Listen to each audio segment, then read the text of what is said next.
ওই পাগলারে থামান, লোকে তারে ফজু পাগলা বলে। ওই পাগলারে থামান, হারুন পাগলাকে থামান, এরকম আরো যারা যারা আছে সব পাগলারে থামান, নইলে নাম ধরে ধরে দেশের উলামা মাশায়েখ যখন কথা বলা শুরু করবেন, আলেমদের কথাই যুবকেরা উস্তা দিয়ে চেয়ার থেকে ফেলায় দিবে। চ্যানেলে টক শোতে দেখেন না, এই জাতের লোকরা আলেমদেরকে গালি দেয়, ধর্ম ব্যবসায়ী। আয়নায় নিজেদের চেহারা দেখেন। এদেশের আলেমরা টাকার লোভে, ক্ষমতার লোভে লেবাস পাল্টায় না, বরং আমাদেরকে যারা ধর্ম ব্যবসায়ী বলে তারা ইলেকশনের স্বার্থে, ক্ষমতার স্বার্থে লেবাস পাল্টায়, সুরত পাল্টায়। সুতরাং যারা টাকা পয়সা, ভোটার, ক্ষমতার স্বার্থে লেবাস পাল্টাতে পারে তারাই প্রকৃত ধর্ম ব্যবসায়ী। এখন আমরা অনেককে দেখি শুধু রাজনৈতিক স্বার্থে অনেকে এখন আলেমদেরকে ধর্ম ব্যবসায়ী বলে গালি দেয়।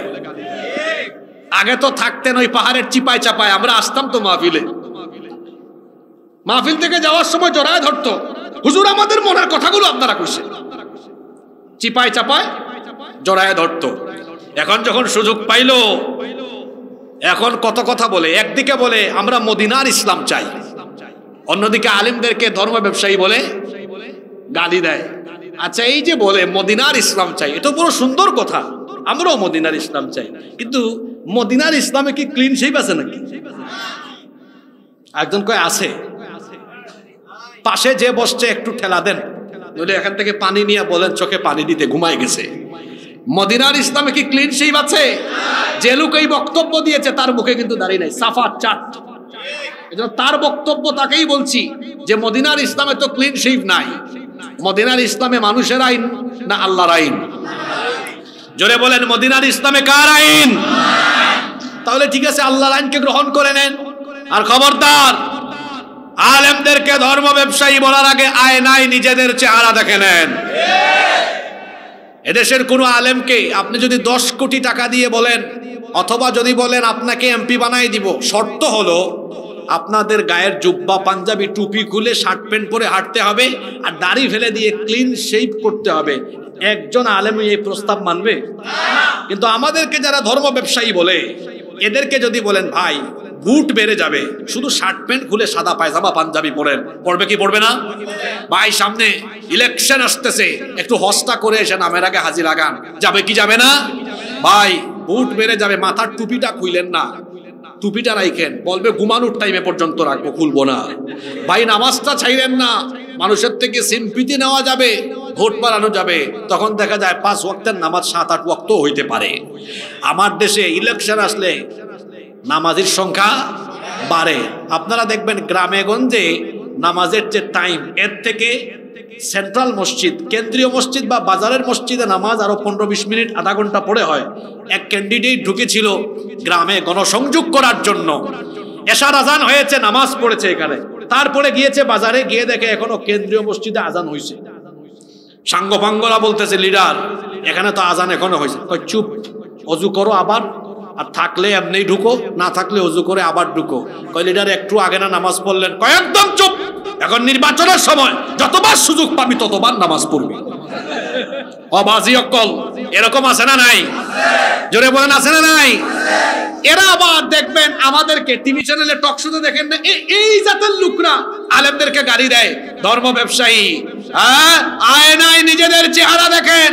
এদেশের আলেমরা টাকার লোভে, ক্ষমতার লোভে লেবাস পাল্টায় না, বরং আমাদেরকে যারা ধর্ম ব্যবসায়ী বলে তারা ইলেকশনের স্বার্থে, ক্ষমতার স্বার্থে লেবাস পাল্টায়, সুরত পাল্টায়। সুতরাং যারা টাকা পয়সা, ভোটার, ক্ষমতার স্বার্থে লেবাস পাল্টাতে পারে তারাই প্রকৃত ধর্ম ব্যবসায়ী।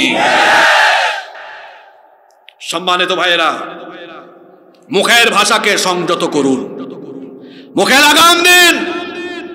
কিছুদিন আগে যা ঘটেছে তা দেখে শিক্ষা নিন। এদেশে আলেম উলামার বিরুদ্ধে যাবেন না, সাফ কথা বলে গেলাম। এদেশে উলামা মাশায়েখদের বিরুদ্ধে গিয়ে কেউ কোনো চেয়ারে টিকতে পারবে না। আবার বলছি, এদেশের আলেমদের সাথে বেয়াদবি করে কেউ কোনোদিন রাষ্ট্র ক্ষমতায় গিয়ে চেয়ারে বসতে পারবে না। কথাটা আবার বলছি, কারণ রাসূল গুরুত্বপূর্ণ কথা 3 বার বলতেন। এদেশের আলেমদের সামনে বেয়াদবিমূলক শব্দ চয়ন করে আলেমদের সাথে বেয়াদবি করে যারা ক্ষমতায় থাকার স্বপ্ন দেখবে, এদেশের যুব সমাজ, তরুণ সমাজ, তাওহীদবাদীরা উস্তা দিয়ে সেই চেয়ার থেকে ফেলায় দিবে।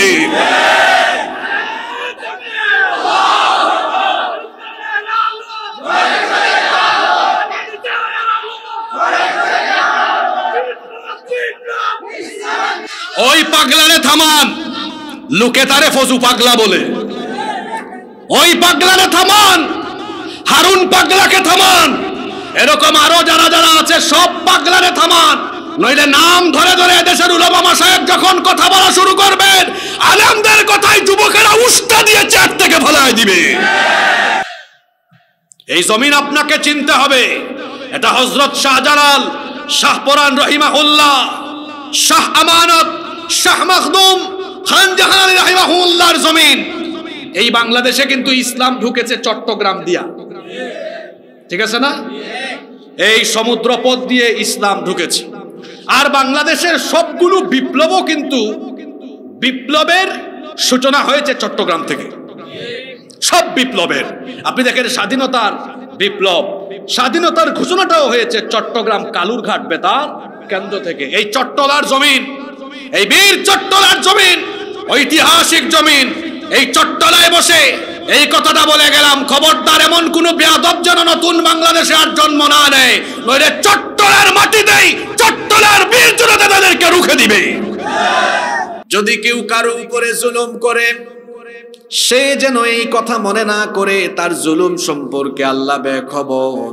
সে যেন এটা মনে না করে তার জুলুম সম্পর্কে আল্লাহ জানেন না, এটা ভাবার কোনো কারণ নাই।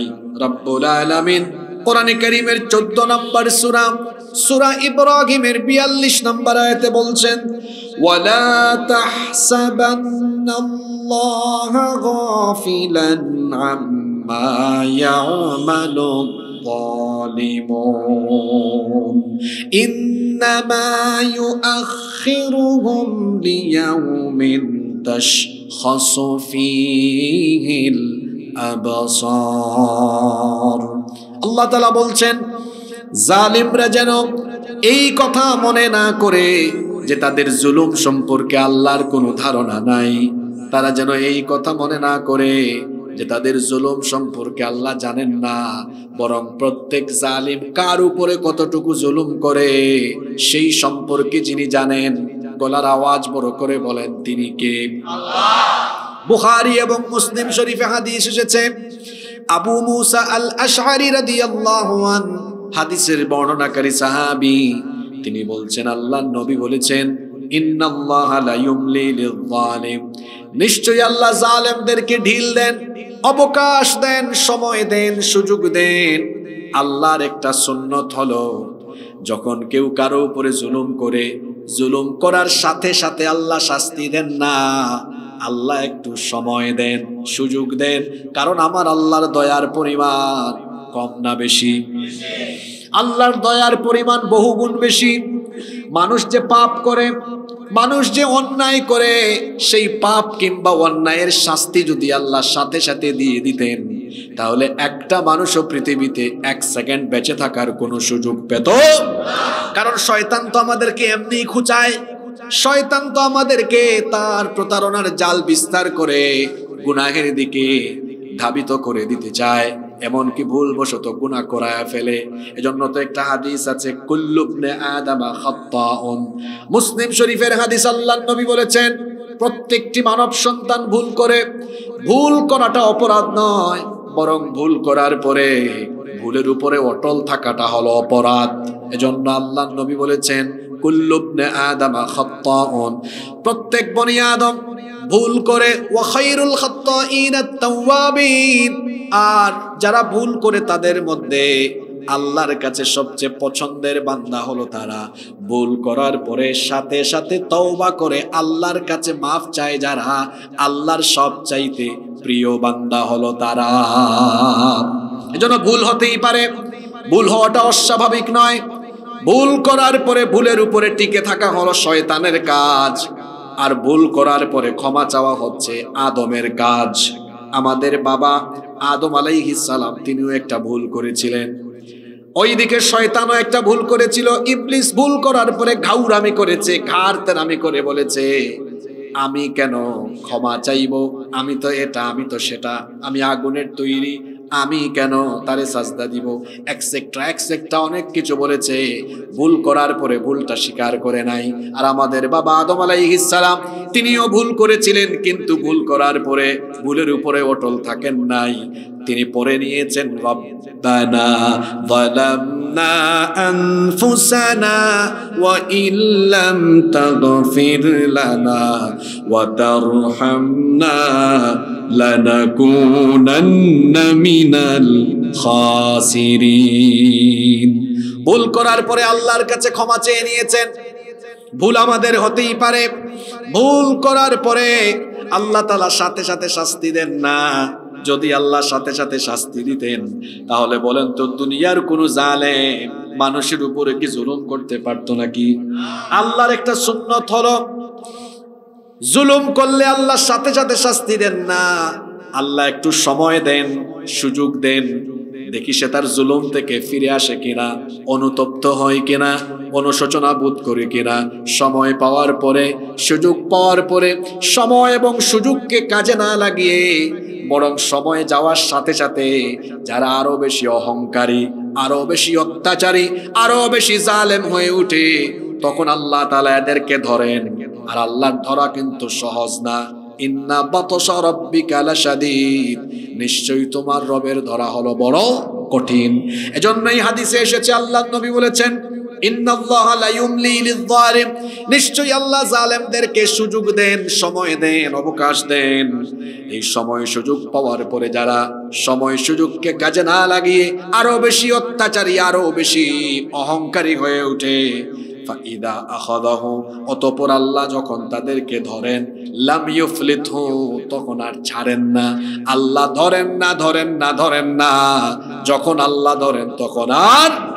এজন্য রব্বুল আলামিন কোরআনুল কারীমের 11 নম্বর সূরা, সূরা হুদের 102 নম্বর আয়াতে বলেছেন, ওয়া কাযালিকা আখযু রাব্বিকা ইয আখাযাল কুরা ওয়া হিয়া যালিমাতুন ইন্না আখাযাহু আলীমুন শাদীদ।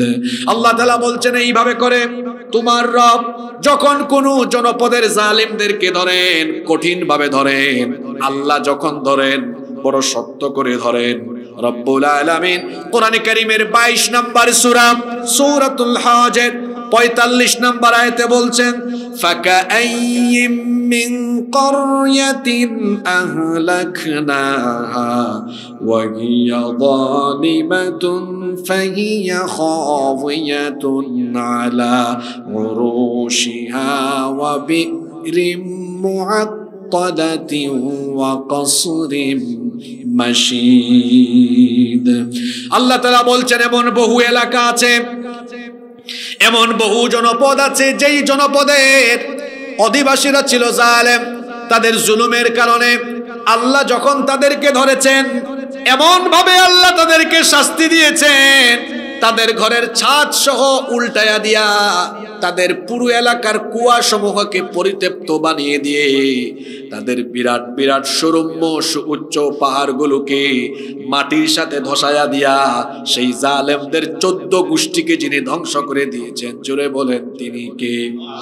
কোরআনে কারীমের 29 নম্বর সূরা, সূরাতুল আনকাবুতের 40 নম্বর আয়াতে আল্লাহ আরো বলছেন, ফাকুল্লান আখাযনা বিযামবিহি ফামিনহুম মান আরসালনা আলাইহি হাসিবা ওয়া মিনহুম মান আখাযাতহু الصيحة ومنهم من خسفنا به الأرض ومنهم من أغرقنا وما كان الله ليظلمهم ولكن كانوا أنفسهم يظلمون الله تعالى বলছেন অতঃপর প্রত্যেক জালেমকে আল্লাহ তাদের জুলুমের কারণে ধরেছেন।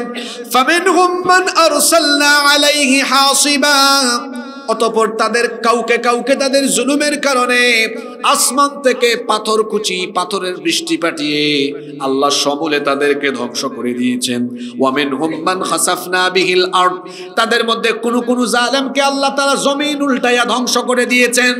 আল্লাহ বলছেন ওয়ামিনহুম মান আখাদাতহু সাইহা, আবার কাউকে কাউকে আল্লাহ তাআলা বিকট আওয়াজ বা বজ্রনিনাদের মাধ্যমে ধ্বংস করে দিয়েছেন।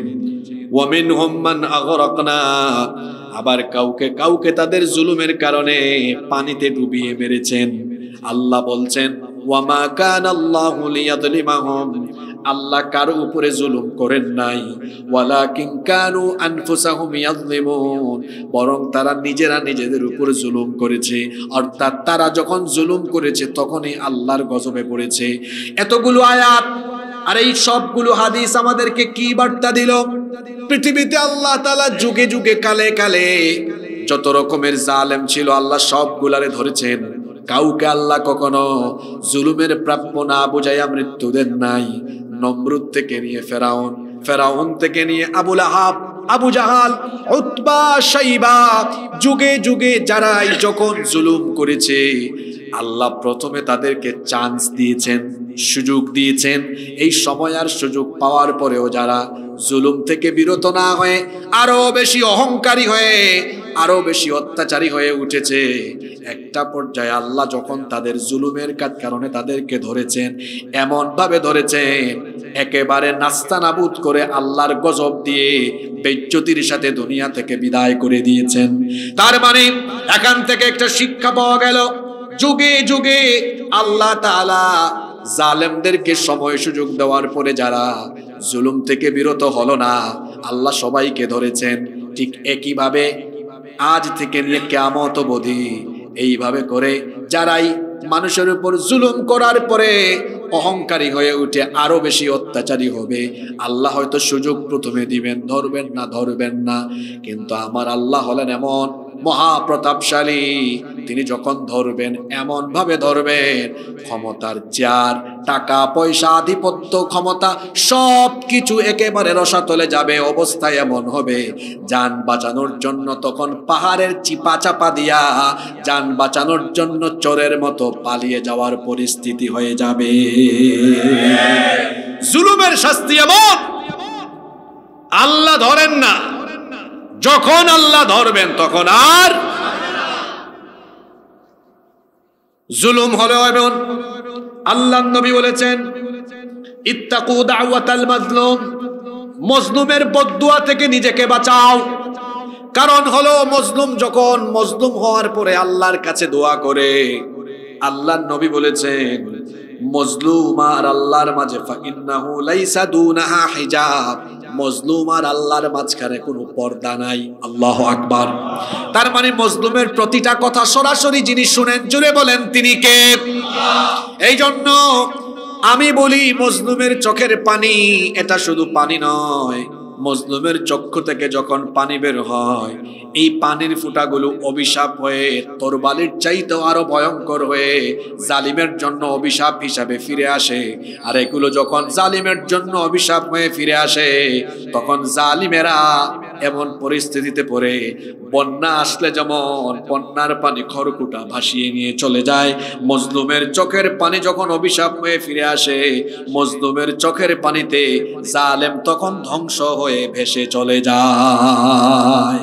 পৃথিবীর কোন জালেমকে আল্লাহ তাআলা জুলুমের শাস্তি না দিয়ে দুনিয়া থেকে বিদায় করেন নাই। আমার দেশে কত 16-17 বছর এক রাবেয়া বছরই বহুত কিছু করেছেন। আমরা যখন এলাকায় এলাকায় কোরআন থেকে কথা বলতাম যে জুলুমের শাস্তি বড় মারাত্মক, আপনাদের মধ্যে যারা শ্রোতা ছিলেন তারাও অনেক সময় বিরক্ত হয়ে বলতেন হুজুর বলতেছেন তো, কিন্তু এগুলো কখন আমরা চোখে দেখব? আমরাও সান্ত্বনা দিতাম আর বলতাম শোনেন, রাতের পরে যেমন দিন আসে ঠিক তেমনি করে জুলুমের পরে ন্যায় ইনসাফের সূর্য উঠে। আল্লাহ কাউকে ছাড় দেন না, আল্লাহকে কাউকে ছাড় দেন। এত আলেমদের উপরে আপনি জুলুম করেছেন, এত আলেমদের উপরে আপনি নিপীড়ন চালিয়েছেন, বহু আলেমদের কারাগারে চোখের পানি ঝরেছে। বাংলাদেশের সবচেয়ে বড় আলেম গোটা পৃথিবীতে যার সুনাম সুখ্যাতি রয়েছে, পৃথিবীর বাংলা ভাষাভাষী মুসলমানদের হৃদয়ের স্পন্দন, শহীদ আল্লামা দেলাওয়ার হোসেন সাঈদীকে মিথ্যা মামলায় ফাঁসি দিয়ে আপনি গোটা পৃথিবীর মুসলমানদের কলিজায় আগুন লাগিয়ে দিয়েছেন। আল্লাহ আপনাকে কেমন ভাবে ধরেছেন?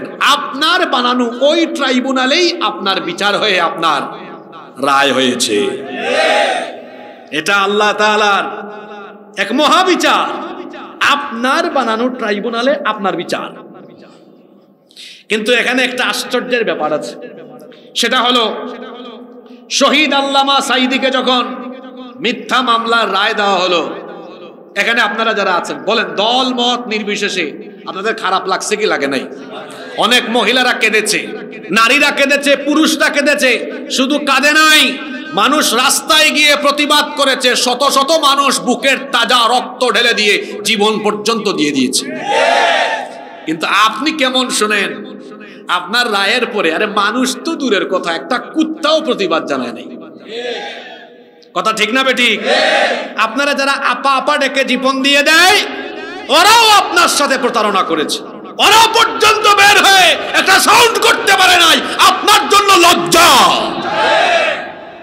কিন্তু যেখানে আল্লামা সাঈদীকে যে ট্রাইব্যুনাল, এই ট্রাইব্যুনালে ফাঁসির রায় দেওয়া হয়েছে, আপনারা প্রতিবাদ করেন কি করেন নাই?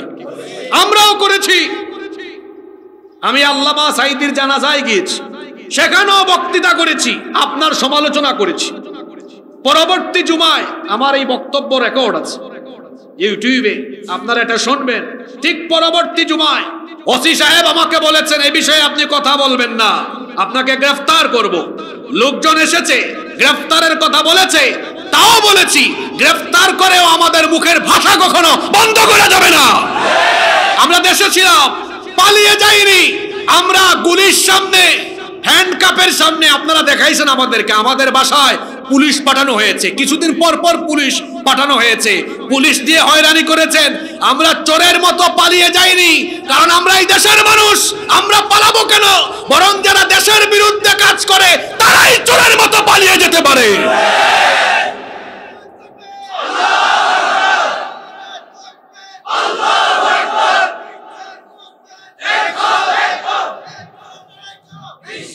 আমাদেরকে এত জুলুমের পরেও আমরা কি দেশ থেকে চলে গিয়েছিলাম? জোরে বলেন, চলে গিয়েছিলাম? আপনি তো আইনকেও ভয় পান। আপনি যাদের বিচার করেছেন তারাও চাইলে দেশের বাইরে থাকতে পারতো, পারতো কি পারতো না? ওই তারা তো ছিল, আপনি চলে গেলেন কেন? আপনি তো আপনার কথা দিয়ে আপনাকে বলি, আপনিই তো বলতেন সাহস থাকলে অমুক তমুককে আপনি বক্তব্য বলতেন দেশে আসা, আপনি আসেন না কেন? মাঝে মাঝে শোনা যায় যে চট করে ঢুকবে, যেভাবেই ঢুকার আপনি ঢুকেন, আমাদের কোনো আপত্তি। কারণ এদেশের যারা সিনিয়র সিটিজেন আছেন, যেমন আপনার বয়সী, আপনাদের হিসাব নিকাশ ওনার সাথে কম থাকতে পারে, কিন্তু এখানে যাদের বয়স 18 থেকে শুরু করে 30-35, এই যুব সমাজের উনার সাথে বহু হিসাব নিকাশ বাকি আছে। কারণ হলো এই যুবকদের তাজা রক্ত আপনি ঝরিয়েছেন। আপনার হুকুমে যুবক তরুণ ছাত্রদেরকে খুন করা হয়েছে, সুতরাং দেশের যুবকদের, কোটি কোটি যুবকদের হিসাব আপনার সাথে বাকি আছে। সম্মানিত ভাইয়েরা, আমি যে পয়েন্টে ছিলাম, জুলুমের শাস্তি এটা বড় ভয়াবহ। আল্লাহ এটার শাস্তি দিবেন, তারপরে মারবেন। আল্লাহ আগে কিসের শাস্তি দিবেন? জুলুমের শাস্তি আল্লাহ দিবেনই দিবেন। এই ওয়াদাটা কার? এই কথাগুলো আপনাদের জন্য। এখন আপনারা যারা আছেন, কিছুদিন আগে মজলুম ছিলেন, এখন আবার নিজেদেরকে জালেমের কাতারে নিয়ে যাবেন না। খবরদার, মুখের ভাষা দিয়ে কারো উপরে জুলুম করবেন না। এখন আমরা অনেককে দেখি শুধু রাজনৈতিক স্বার্থে অনেকে এখন আলেমদেরকে ধর্ম ব্যবসায়ী বলে গালি দেয়। আগে তো থাকতেন ওই পাহাড়ের চিপায় চাপায়, আমরা আসতাম তো মাহফিল থেকে যাওয়ার সময় জড়ায় ধরতো, হুজুর আমাদের মনের কথাগুলো আপনারা কইছেন, চিপায় চাপায় জড়ায় ধরতো। এখন যখন সুযোগ পাইল, এখন কত কথা বলে। একদিকে বলে আমরা মদিনার ইসলাম চাই, অন্যদিকে আলেমদেরকে ধর্ম ব্যবসায়ী বলে গালি দেয়। আচ্ছা, এই যে বলে মদিনার ইসলাম চাই, এটা বড় সুন্দর কথা, আমরাও মদিনার ইসলাম চাই, কিন্তু মদিনার ইসলামে কি ক্লিন শেপ আছে নাকি? একজন কয় আছে। পাশে যে বসছে একটু ঠেলা দেন, নইলে এখান থেকে পানি নিয়ে বলেন চোখে পানি দিতে, ঘুমায় গেছে। মদিনার ইসলামে কি ক্লিন শেপ আছে? যে লোক এই বক্তব্য দিয়েছে তার মুখে কিন্তু দাঁড়িয়ে নাই, সাফা চাট। এজন্য তার বক্তব্য তাকেই বলছি যে মদিনার ইসলামে তো ক্লিন শেপ নাই। মদিনার ইসলামে মানুষের আইন না আল্লাহর আইন? জোরে বলেন, মদিনার ইসলামে কার আইন? তাহলে ঠিক আছে, আল্লাহর আইনকে গ্রহণ করে নেন। আর খবরদার, আলেমদেরকে ধর্ম ব্যবসায়ী বলার আগে আয়নায় নিজেদের চেহারা দেখে নেন। এদেশের কোন আলেমকে আপনি যদি 10 কোটি টাকা দিয়ে বলেন, অথবা যদি বলেন আপনাকে এমপি বানাই দিব, শর্ত হলো আপনাদের গায়ের জুব্বা পাঞ্জাবি টুপি খুলে শার্ট প্যান্ট পরে হাঁটতে হবে আর দাড়ি ফেলে দিয়ে ক্লিন শেভ করতে হবে, একজন আলেম এই প্রস্তাব মানবে? কিন্তু আমাদেরকে যারা ধর্ম ব্যবসায়ী বলে, এদেরকে যদি বলেন ভাই বুট বেড়ে যাবে, শুধু শার্ট প্যান্ট খুলে সাদা পায়জামা পাঞ্জাবি পরেন, পড়বে কি পড়বে না? ভাই সামনে ইলেকশন আসতেছে, একটু হস্তা করে এসে নামের আগে হাজির লাগান, যাবে কি যাবে না? ভাই বুট বেড়ে যাবে, মাথার টুপিটা খুইলেন না, টুপিটা রাখেন, বলবে ঘুমানোর টাইমে পর্যন্ত রাখবো, খুলবো না। ভাই নামাজটা ছাইলেন না, মানুষের থেকে সিম্পিতি নেওয়া যাবে, ভোট বাড়ানো যাবে, তখন দেখা যায় 5 ওয়াক্তের নামাজ 7-8 ওয়াক্ত হইতে পারে। আমার দেশে ইলেকশন আসলে নামাজের সংখ্যা বাড়ে। আপনারা দেখবেন গ্রামে গঞ্জে নামাজের যে টাইম, এর থেকে সেন্ট্রাল মসজিদ, কেন্দ্রীয় মসজিদ বা বাজারের মসজিদে নামাজ আরো 15-20 মিনিট আধা ঘন্টা পরে হয়। এক ক্যান্ডিডেট ঢুকেছিল গ্রামে গণসংযোগ করার জন্য, এশার আজান হয়েছে, নামাজ পড়েছে এখানে, তারপরে গিয়েছে বাজারে, গিয়ে দেখে এখনো কেন্দ্রীয় মসজিদে আজান হয়েছে। সাঙ্গপাঙ্গরা বলতেছে, লিডার এখানে তো আজান এখনো হয়েছে। কই চুপ, অজু করো আবার, আর থাকলে এমনি ঢুকো, না থাকলে অজু করে আবার ঢুকো। কয় লিডার একটু আগে না নামাজ পড়লেন? কয় একদম চুপ, এখন নির্বাচনের সময় যতবার সুযোগ পাবি ততবার নামাজ পড়বি। অবাজি অকল এরকম আছে না নাই? জোরে বলেন, আছে না নাই? এরা আবার দেখবেন আমাদেরকে টিভি চ্যানেলে টক শোতে দেখেন না, এই জাতের লোকরা আলেমদেরকে গালি দেয়, ধর্ম ব্যবসায়ী। আয়নায় নিজেদের চেহারা দেখেন। এদেশের আলেমরা টাকার লোভে, ক্ষমতার লোভে লেবাস পাল্টায় না, বরং আমাদেরকে যারা ধর্ম ব্যবসায়ী বলে তারা ইলেকশনের স্বার্থে, ক্ষমতার স্বার্থে লেবাস পাল্টায়, সুরত পাল্টায়। সুতরাং যারা টাকা পয়সা, ভোট আর ক্ষমতার স্বার্থে লেবাস পাল্টাতে পারে তারাই প্রকৃত ধর্ম ব্যবসায়ী। সম্মানিত ভাইয়েরা, মুখের ভাষাকে সংযত করুন, মুখে লাগাম দিন। কিছুদিন আগে যা ঘটেছে তা দেখে শিক্ষা নিন। এদেশে আলেম উলামার বিরুদ্ধে যাবেন না, সাফ কথা বলে গেলাম। এদেশে উলামা মাশায়েখদের বিরুদ্ধে গিয়ে কেউ কোনো চেয়ারে টিকতে পারবে না। আবার বলছি, এদেশের আলেমদের সাথে বেয়াদবি করে কেউ কোনোদিন রাষ্ট্র ক্ষমতায় গিয়ে চেয়ারে বসতে পারবে না। কথাটা আবার বলছি, কারণ রাসূল গুরুত্বপূর্ণ কথা 3 বার বলতেন।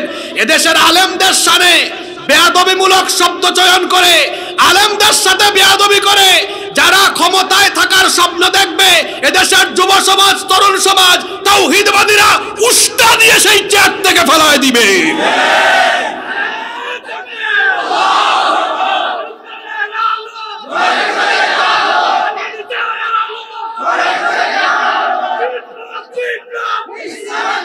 ওই পাগলারে থামান, লোকে তারে ফজু পাগলা বলে।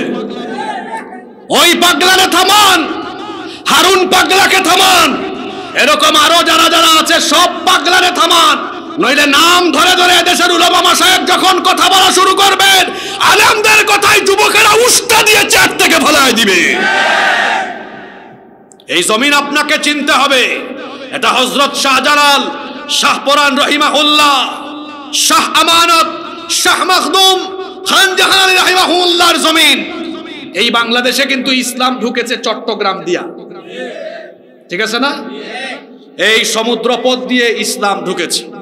আর বাংলাদেশের সবগুলো বিপ্লবও কিন্তু বিপ্লবের সূচনা হয়েছে চট্টগ্রাম থেকে।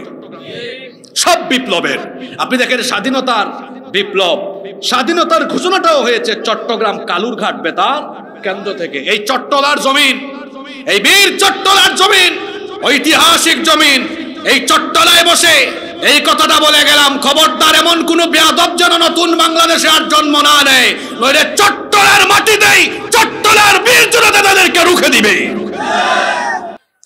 আল্লাহ আমাদেরকে জুলুম থেকে হেফাজত করেন। জুলুমের শাস্তি বাকি না নগদ? ও বাজি অক্কল, এত মানুষ এখানে, মুখ দিয়া আওয়াজ বাইন্য হইব। আপনার আর বাসা তুরা তুরা ফারি, আমি কমপ্লিটলি বুঝি, কিন্তু বলতে পারি না, একটু মাখরাজের সমস্যা আছে। কিন্তু আপনাদের ভাষা বুঝি, খুব সুন্দর ভাষা। আপনাদের কষ্ট হচ্ছে? এক নাম্বার শাস্তি, এক নাম্বার পাপ জুলুম।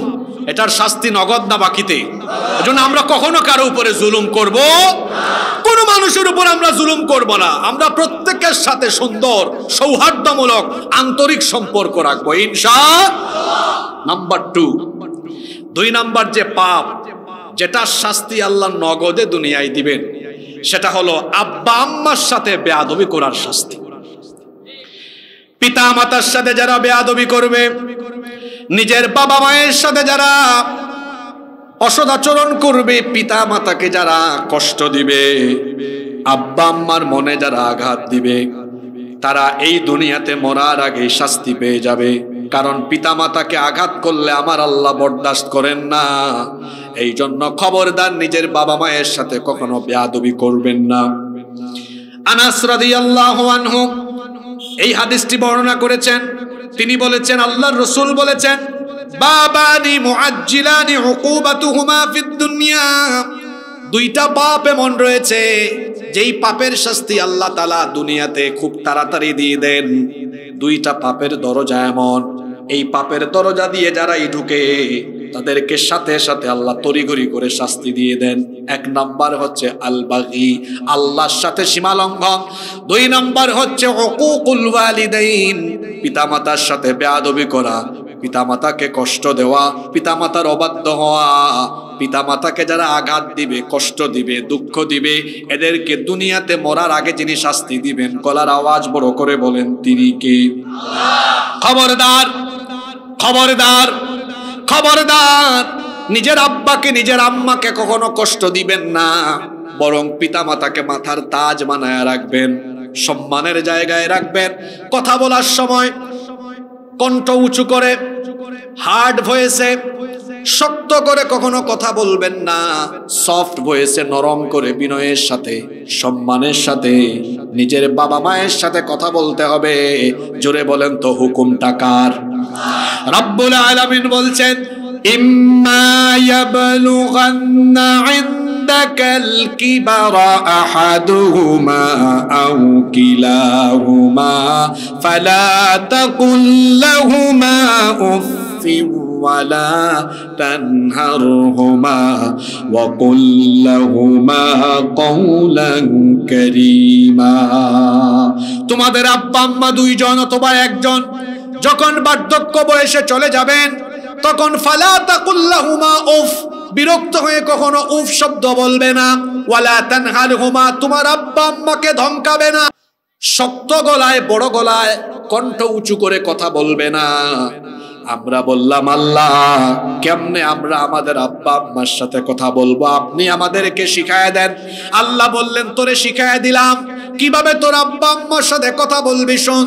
আল্লাহ বললেন, ওয়া কুল লাহুমা কওলান কারীমা, সম্মানজনক ভাষায়, বিনয়ের সাথে, সম্মানের সাথে, সফট ভয়েসে তোমার আব্বা আম্মার সাথে কথা বলো। যারা নিজেদের বাবা মায়ের সাথে উঁচা গলায় কথা বলবে, এদের আমলগুলোকে বরবাদ করে জাহান্নামে যিনি ফেলবেন, তিনি কে? পিতামাতা বড় সেনসিটিভ জায়গা। আল্লাহর নবী এজন্য বলেছেন, রিদার রাব্বি ফি রিদাল ওয়ালিদাইন ওয়া সাখাতুর রাব্বি ফি সাখাতিল ওয়ালিদাইন। আল্লাহর নবী বলেছেন, পিতামাতার সন্তুষ্টিতে আল্লাহ সন্তুষ্ট, পিতামাতার অসন্তুষ্টিতে আল্লাহ অসন্তুষ্ট। অন্য হাদিসে এসেছে, নবীজি বলেছেন, হুমা জান্নাতুকা আও হুমা নারুকা, তোমার পিতামাতা তোমার জন্য জান্নাত, অথবা তোমার পিতামাতা তোমার জন্য জাহান্নাম। তুমি যদি তোমার বাপ মাকে কষ্ট দাও, তুমি যদি তোমার বাবা মাকে আঘাত দাও, যে কোনো উপায়ে তাদের সাথে যদি বেয়াদবি করো, আল্লাহ তোমাকে তোমার উপর অসন্তুষ্টি হয়ে জাহান্নামে নিক্ষেপ করবেন। আর পিতামাতার মুখে যারা হাসি ফুটাবে, পিতামাতার যারা খেদমত করবে, আব্বা আম্মার মন যারা জয় করে নিবে, আল্লাহ তাদেরকে খুশি হয়ে আল্লাহ তাদেরকে জান্নাতের মেহমান বানায় দিবেন। ও আমার যুবক ভাইয়েরা, আল্লাহর জান্নাত তালাশের জন্য এত দূরে যাওয়ার দরকার নাই, শুধু নিজের বাবা মায়ের দিকে একটু মহব্বতের নজরে তাকান। এখানে আরেকটা কথা, আরেকটা হাদিস শুনেন, কি আশ্চর্য কথা। পিতা মাতার দিকে একটু সুন্দর করে তাকালে, মহব্বতের নজরে তাকালেও এমন নেকি পাওয়া যায়। আল্লাহর নবী বলেছেন, যে তার আব্বা আম্মার দিকে রহমতের নজরে, মায়া মহব্বত ভালোবাসার নজরে তাকাবে, আল্লাহ তাআলা সঙ্গে সঙ্গে তার আমলনামার মধ্যে কবুল হজের সওয়াব লিখে দিবেন। একজন সাহাবী বললেন, ওগো আল্লাহর রাসূল, আমি যদি আমার নিজের বাবা মায়ের দিকে দৈনিক 100 বার তাকাই, তাহলে আল্লাহ কি 100টা কবুল হজের সওয়াব দিবেন নাকি? বলেন তো, আমার আপনার মতো আমার আল্লাহ কৃপণ নাকি? আরো জোরে বলেন, কৃপণ নাকি? আল্লাহর কাছে দেওয়ার মতো নেয়ামতের কোনো অভাব? আল্লাহর নবী বললেন, ও সাহাবী শোনো, তুমি 100 বার কেন, যতবার তুমি তোমার আব্বা আম্মার দিকে দয়া মায়ার নজরে তাকাবে, প্রত্যেকবার তাকানোর সাথে সাথে আল্লাহ ততবার তোমার আমলনামায় কবুল হজের সওয়াব দিতে থাকবেন। এই জন্য আব্বা আম্মার দিকে আমরা চক্ষুটাকে লাল করে নয়, চোখ মোটা করে নয়, লাল করে নয়, মায়া মহব্বতের সাথে তাকাবো, ভদ্রতার সাথে কথা বলবো। আপনি যখন ছোট ছিলেন, আপনার বাবা মা আপনার জন্য বাড়ি আসার সময় চকলেট নিয়ে আসতো, আপনার আবদার পূরণের জন্য বিভিন্ন রকম খেলনা নিয়ে আসতো, বিভিন্ন জিনিস নিয়ে আসতো। ছোট যখন ছিলেন বলতেন, আব্বা আমার এই ড্রেসটা লাগবে, এই শার্টটা লাগবে, এই পোশাকটা লাগবে। যত রকম আবদার করেছেন আপনার বাবা, আপনার মা, আপনার আবদারগুলো পূরণ করেছেন। এখন আপনার বাবা মা বৃদ্ধ হয়ে গিয়েছেন, তাদের সকল আবদার না করলেও নিজে থেকে প্রয়োজন অনুভব করে আপনি পূরণ করবেন। কক্সবাজার গিয়েছেন, চট্টগ্রামে গিয়েছেন, আসার সময় আব্বা আম্মার জন্য আলাদা প্যাকেটে করে কিছু না কিছু আনবেন, খাবার আনেন, পোশাক আনেন, যেটাই আসেন, চুপি চুপি আব্বা আম্মার রুমে যান, তারপরে এটা দেন, খাবার খাওয়ানোর সময় মুখে তুলে খাওয়ায় দেন। আপনার বাবা মা যদি খাবার গ্রহণের সময় শুধু একটা মুচকি হাসি মারে, আল্লাহর কসম আল্লাহর আরশ আপনার উপর খুশি হয়ে যাবে। রাতের বেলা যখন ঘুমাবেন, আপনি ঘুমানোর আগে আপনার আব্বার রুমে যাবেন, আম্মার রুমে যাবেন, গিয়ে তাদের মাথা টিপে, হাত পা টিপে আরাম করে ঘুম পাড়ায় দিবেন। এই যে উনার বয়সী যারা আছেন, আমার বাবার বয়সী যারা আছেন, এই বয়সে মানুষের শারীরিক সমস্যা বেশি দেখা দেয়। বুড়া বয়সে মানুষের ঘুম আসে না, অনেক রকমের সমস্যা হয়। আপনি আপনার বয়স্ক বাবার কাছে যান, দাড়িটা পেকে গেছে, চুলটা পেকে গেছে, গিয়ে বলেন, আব্বা আপনি শুয়ে পড়েন, আপনার মাথাটা একটু টিপে দেই, হাতটা টিপে দেই, পাটা টিপে দেই, শরীরটা একটু টিপে দেই। আপনার বাবা বলবেন, আরে বাবা লাগবে না, তুই গিয়ে ঘুমা। তাও আপনি বলবেন, না আব্বা আমি আপনারে ঘুম পাড়াবো। আপনি একটু হাত পা মাথাটা টিপে দেন, আপনার বাপ এত শান্তি পাবে, মনে মনে আল্লাহকে বলবে, রব আমার ছেলেটা আমাকে শান্তির ঘুম যেমন করে পাড়াচ্ছে, আমার ছেলেটাকে তুমি দুনিয়া আখিরাতে শান্তি করে দিও। আর কিচ্ছু লাগবে না, বিশ্বাস করেন। যদি নিজের বাপের কাছ থেকে, মায়ের কাছ থেকে দোয়া নিতে পারেন, দুনিয়াতে আপনার সম্মানের কমতি হবে না, রিজিকের কমতি হবে না, ইজ্জতের কমতি হবে না। যারা নিজেদের মা বাবার থেকে দোয়া নিতে পারে, এই দুনিয়ায় তাদের কোনো কিছুর অভাব হবে, কোনো কিছুর অভাব হবে না, টাকা পয়সার অভাব হবে না, সম্মানের অভাব হবে না, রিজিকের অভাব হবে না। যা দরকার সবকিছু আল্লাহ তাআলা দিয়ে দিবেন। আর যদি আব্বা আম্মার সাথে বেয়াদবি করেন, দুনিয়াতে সুখ শান্তি এটা আপনার স্বপ্নই থাকবে, কোনদিন আপনার নসিবে সুখ আর শান্তি আসবে? এজন্য আল্লাহর নবী বলেছেন, আল্লাহর রাসূলের কথাটা শুনেন, আল্লাহর নবী বলেছেন, হাদিসটি বুখারী এবং মুসলিম শরীফে বর্ণিত হয়েছে। নবীজি বলেছেন, মান সাররাহু আইয়ুবসাতা লাহু ফি রিজকিহি আও ইউনসালাহু ফি আতারিহি ফালিয়াসিম রাহিমা ওয়া আযমুর রাহিমি আল ওয়ালিদান। আল্লাহর নবী বলেছেন, যে ব্যক্তি দুনিয়াতে তার রিজিকের মধ্যে বারাকা বাড়াতে চায়, যে ব্যক্তি তার হায়াতের বরকত, রিজিকের বরকত বাড়াতে চায়, দুনিয়ায় ইজ্জত সম্মান রিজিক যেই ব্যক্তি চায়, তার উচিত হলো তার পিতামাতার খেদমত করা। যদি কেউ তার পিতামাতার খেদমত করতে পারে, দুনিয়ায় কোনো কিছুর অভাব হবে না, সব কিছু আল্লাহ তাআলা ওই ব্যক্তির পায়ের তলায় ফালায়া দিবে। পিতামাতার খেদমত করেন ও যুবক ভাইয়েরা, আব্বা আম্মার খেদমত করেন, দুনিয়ায় কোনো কিছুর অভাব হবে না। আব্বা আম্মা একবার যদি দোয়া করেন, আল্লাহ তাআলা তার রহমতের দরজা আপনার জন্য খুলে দিবেন। আল্লাহু আকবার। পিতামাতার খেদমত করেন, পিতামাতার খেদমত করেন। পিতামাতার খেদমত এত গুরুত্বপূর্ণ। এক সাহাবী এসে বলেছেন, ইয়া রাসূলুল্লাহ, আমরা বলি সাল্লাল্লাহু, তরবারির ছায়ার তলে তো জান্নাত আছে, জিহাদে গিয়ে শহীদ হলে তো জান্নাত পাওয়া যায়। ওগো আল্লাহর রাসূল, আমাকে আপনার সাথে জিহাদে নেন, আমি জিহাদে গিয়ে শহীদ হতে চাই। আল্লাহর নবী বললেন, হাল্লাকা মিন উম্মিন, তোমার কি মা আছে? সাহাবী বললেন, হ্যাঁ আমার মা আছে। নবীজি বললেন, আমার সাথে জিহাদে গিয়ে শহীদ হওয়া লাগবে না, বাড়ি যাও, তোমার মায়ের খেদমত করো, কারণ তোমার মায়ের পায়ের তলায় আল্লাহর জান্নাত রয়েছে। সুবহানাল্লাহ। আজকাল অনেকে আছে পিতামাতাকে ভাগ করে। এক পরিবারে 3 ভাই একবার ঘরোয়া বৈঠকে বসেছে, পারিবারিক বৈঠক। তো বড় ভাই বলতেছে তার 2টা ছোট ভাইকে, দেখো আমরা আব্বা আম্মাকে খাওয়া দাওয়া, চিকিৎসা করানো, ভরণ পোষণের দায়িত্ব চলো ভাগাভাগি করি। তো কেমনে ভাগ করব? বড় ভাই বলতেছে, আমি 1 মাস, তুমি 1 মাস, ছোট ভাই তুমি আর 1 মাস, 3 জনে মিলে কয় মাস? 3 মাস। মেজো ভাই বলতেছে, ভাই আমরা এক কাজ করি, চলেন 1 মাস 1 মাস করে ভাগাভাগি না করে 4 মাস 4 মাস 4 মাস করে 3 4 কত হইল? 12 মাস হয়ে গেল, এটা সহজ হয়। ছোট ভাই বলতেছে বড় 2 ভাইকে বলতেছে, ভাইজান আব্বা আম্মাকে ভাগাভাগি করার দরকার নাই, ওনাদের ভরণ পোষণ, খাবার দাবার, দেখাশোনা, তাদের চিকিৎসা যা যা আছে সব দায়িত্ব আমি একা নিয়ে নিলাম। আমি আপনাদের কাছে দাবি করতেছি, ছোট ভাই হিসাবে দায়িত্বটা আমারে দিয়ে দেন। বড় 2 ভাই কায়দা করে জবাব দিয়েছে, তুই আমাদের ছোট ভাই হয়ে দাবি করছিস, তোর দাবি কি আমরা ফালাইতে পারি? তোর দাবি আমরা মেনে নিলাম। এই 3 ভাইয়ের কথোপকথন শুনেছেন এক চাচা। এই চাচা এসে বলতেছে ছোট ভাইকে, ভাতিজা তুমি এত ব্যাকুল কেন, তো বেকুব কেন? তুমি যে একা দায়িত্ব নিয়ে নিলা, এখন তো খরচ শুধু তোমার হবে। 3 ভাই ভাগাভাগি করে দায়িত্ব নিলে 3 জনের খরচ হইতো, এখন তো শুধু তোমার একার খরচ হচ্ছে। তুমি তো আসলে এখানে একটা বেকুবি কাজ করে ফেললা।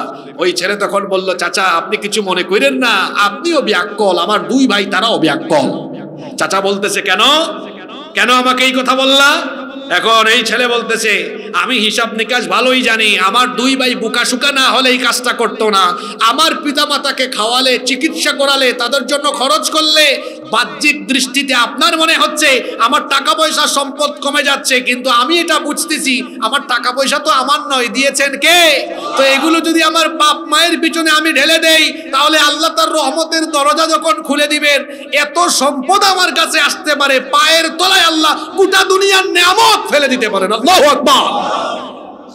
এজন্য বুদ্ধিমান সন্তানরা কখনো আব্বা আম্মাকে ভাগাভাগি করে না। যারা বেয়াকুব এরাই তাদের পিতামাতাকে ভাগ করে। যত ভাইয়েরা এখানে এসেছেন সবাইকে বলছি, যাদের ঘরে মা বাবা আছে, ভাইরা কখনো মা বাবাকে ভাগাভাগি করবেন না, যে আপনি 1 মাস আমি 1 মাস আরেকজন 1 মাস, ভাগাভাগি না করে ভাইদেরকে ডেকে বলেন, চলো ভাইয়েরা আব্বা আম্মার খেদমতে সকলে মিলে প্রতিযোগিতা করি, কে আব্বা আম্মার বেশি খেদমত করতে পারে এ ব্যাপারে আমরা প্রতিযোগিতা করব।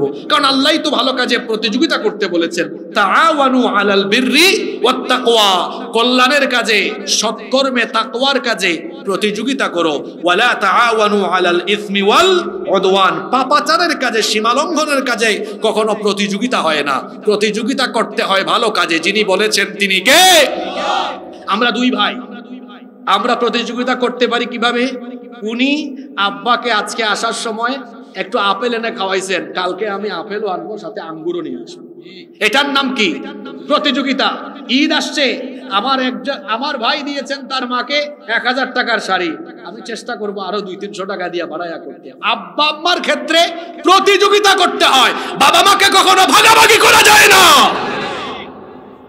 খবরদার, যত তরুণ যুবক ছাত্র ভাইয়েরা এসেছেন, আমি সকলকে পা ধরে অনুরোধ করছি, বাবা মার সাথে কখনো গলা উঁচু করে কথা বলবেন না।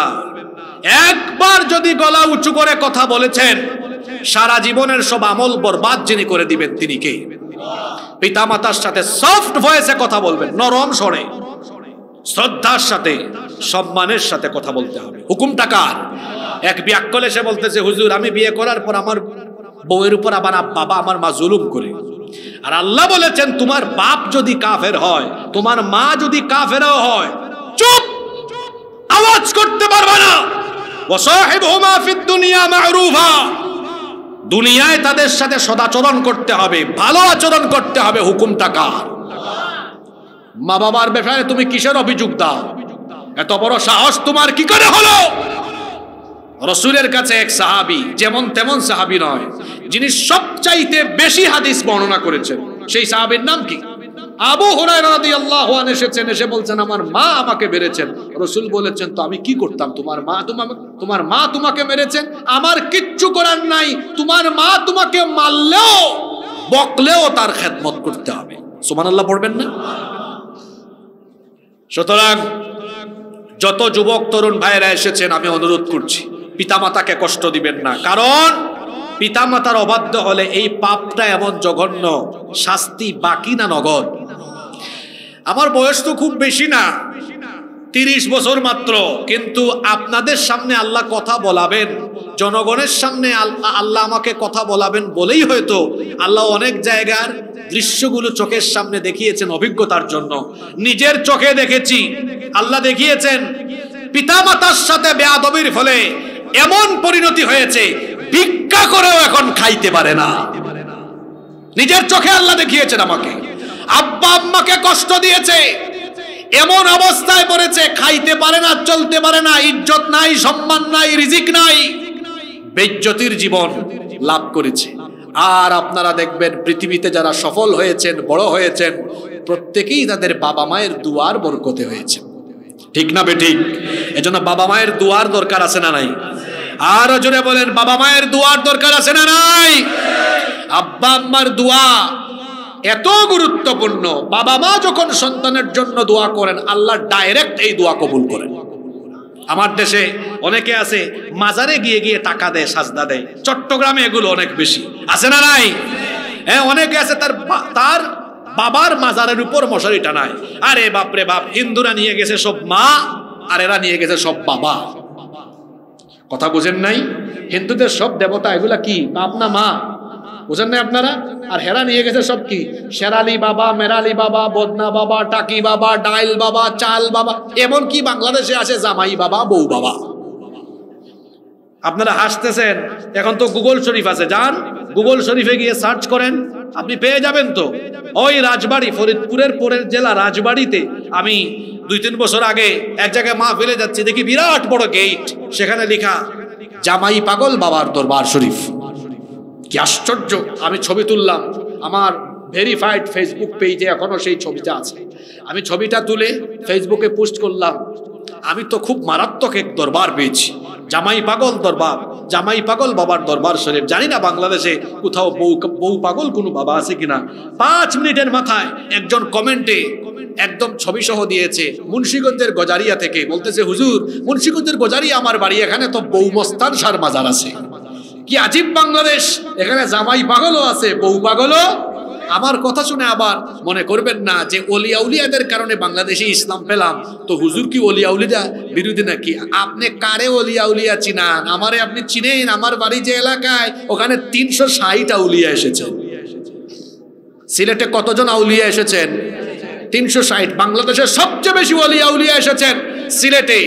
আল্লাহর ওলিয়া সিলেটে এসেছেন, তারা এসে মানুষকে শিরিক বেদাত শেখান নাই। হযরত শাহজালাল রহমতুল্লাহ আলাইহি তিনি যখন সিলেটে ঢুকেছেন, নারায়ে তাকবীর আল্লাহু আকবারের স্লোগান দিয়েছেন। তৎকালীন সময়ে রাজা গৌর গোবিন্দের প্রাসাদ থর থর করে কেঁপেছে। তিনি তার সাথীদেরকে নিয়ে জিহাদের মাধ্যমে গৌর গোবিন্দকে সিলেট থেকে বের করে দিয়েছেন। সেই স্বর্ণালী ইতিহাস আমাদের জানা আছে। আর এখনকার অনেক শয়তান বের হয়েছে, এরা ওলিয়া উলিয়াদের সম্মান নষ্ট করছে। দেখেন না, হুক্কুর হুক্কুর জিকির করে। হুক্কুর হুক্কুর জিকির পাইছো কোথায়? একজন আমারে দেখাইছে একদিন ফেসবুকে, একজন শুধু কুতানি মানে কয় হুজুর দেখছেন জিকিরের কারবার, এটা ডিজিটাল জিকির। আমি বললাম এটা জিকির না, এর পেট খারাপ হয়েছে, কুষ্ঠকাঠিন্য, তারে হেড অফিসে নেওয়া দরকার। জিকিরের ভাষাগুলো স্পষ্ট হওয়ার দরকার আছে না নাই? শিরক এবং বেদাতের সাথে আমাদের কোনো সম্পর্ক। পিতামাতার খেদমত করেন, কোথায় কোন পীর বাবা, তার কাছে দোয়া চান, তার কাছে গিয়ে টাকা দেন, পয়সা দেন। এই যে আমার মতো হুজুরের কাছে আপনি দোয়া চাইলে আপনার দোয়া এটা কবুল হইতেও পারে, নাও হইতে পারে।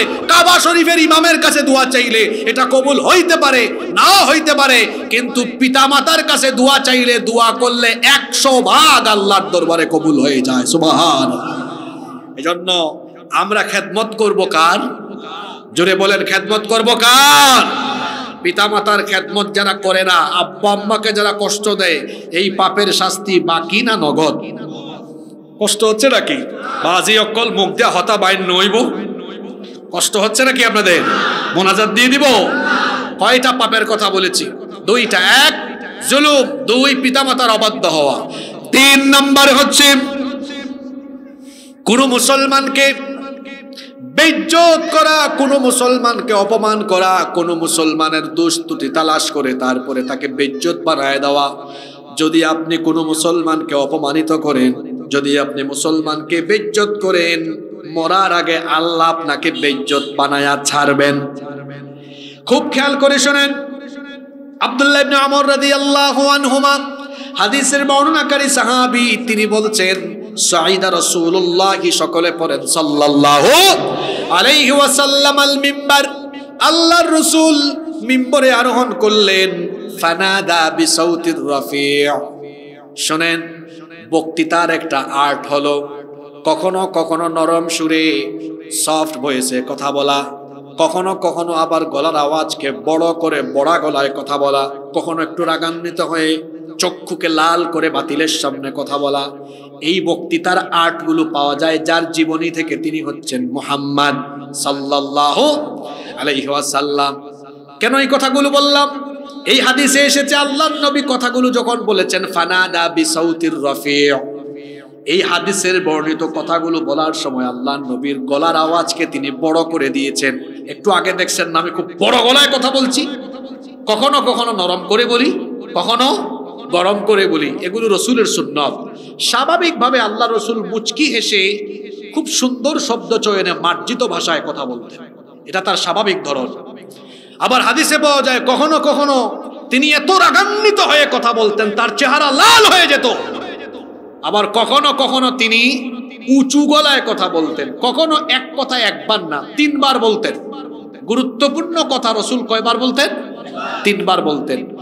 আর মাঝে মাঝে রেগেও কথা বলতেন, কখনো কখনো শক্ত কথা বলতেন, তবে স্বাভাবিকভাবে বেশিরভাগ সময় খুব নরম করেই কথা বলতেন। এই যে এই হাদিস, আল্লাহ রসুল মিম্বরে উঠছেন, মিম্বরে উঠেই সেদিন কোনো নরম কথা নয়, গলার আওয়াজকে বড় করে কথা বললেন। আল্লাহ রসুল বললেন, ইয়া মা'শারা মান কদ আসলামা বিলিসানিহি ওয়া লাম ইফদিল ঈমানু ইলা কলবিহি। হে ওই সব লোকেরা যারা মুখ দিয়ে ঈমানের ঘোষণা দিয়েছো, কিন্তু যাদের অন্তরে এখনো ঈমান বদ্ধমূল হয়নি, ভালো করে তোমরা শোনো। লা তু'দুল মুসলিমিনা ওয়া লা তুগাইয়িরুহুম।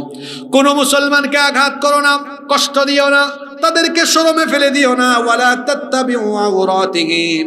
কারো গোপন বিষয় তালাশ করো না, কারো দোষ ত্রুটি অন্বেষণ করো না। যদি এটা করো তাহলে শোনো, ফা ইন্নাহু মান তাত্তাবা আওরাতা আখিহিল মুসলিম তাত্তাবা আল্লাহু আওরাতাহ। আল্লাহর নবী বলেছেন, যে ব্যক্তি কোনো মুসলমানের দোষ ত্রুটি ওপেন করে দেয়, আল্লাহ তাআলা ওই ব্যক্তির গোপন গোপন বিষয়গুলোকে মানুষের সামনে ফাঁস করে দিয়া আল্লাহ তারে বেইজ্জত বানায়া দেন। আপনারা ঘুমাই গেছেন নাকি? আমার দেশে ভাতের হোটেলের এক মালিক ছিল, ভুলে গেছেন তার কথা?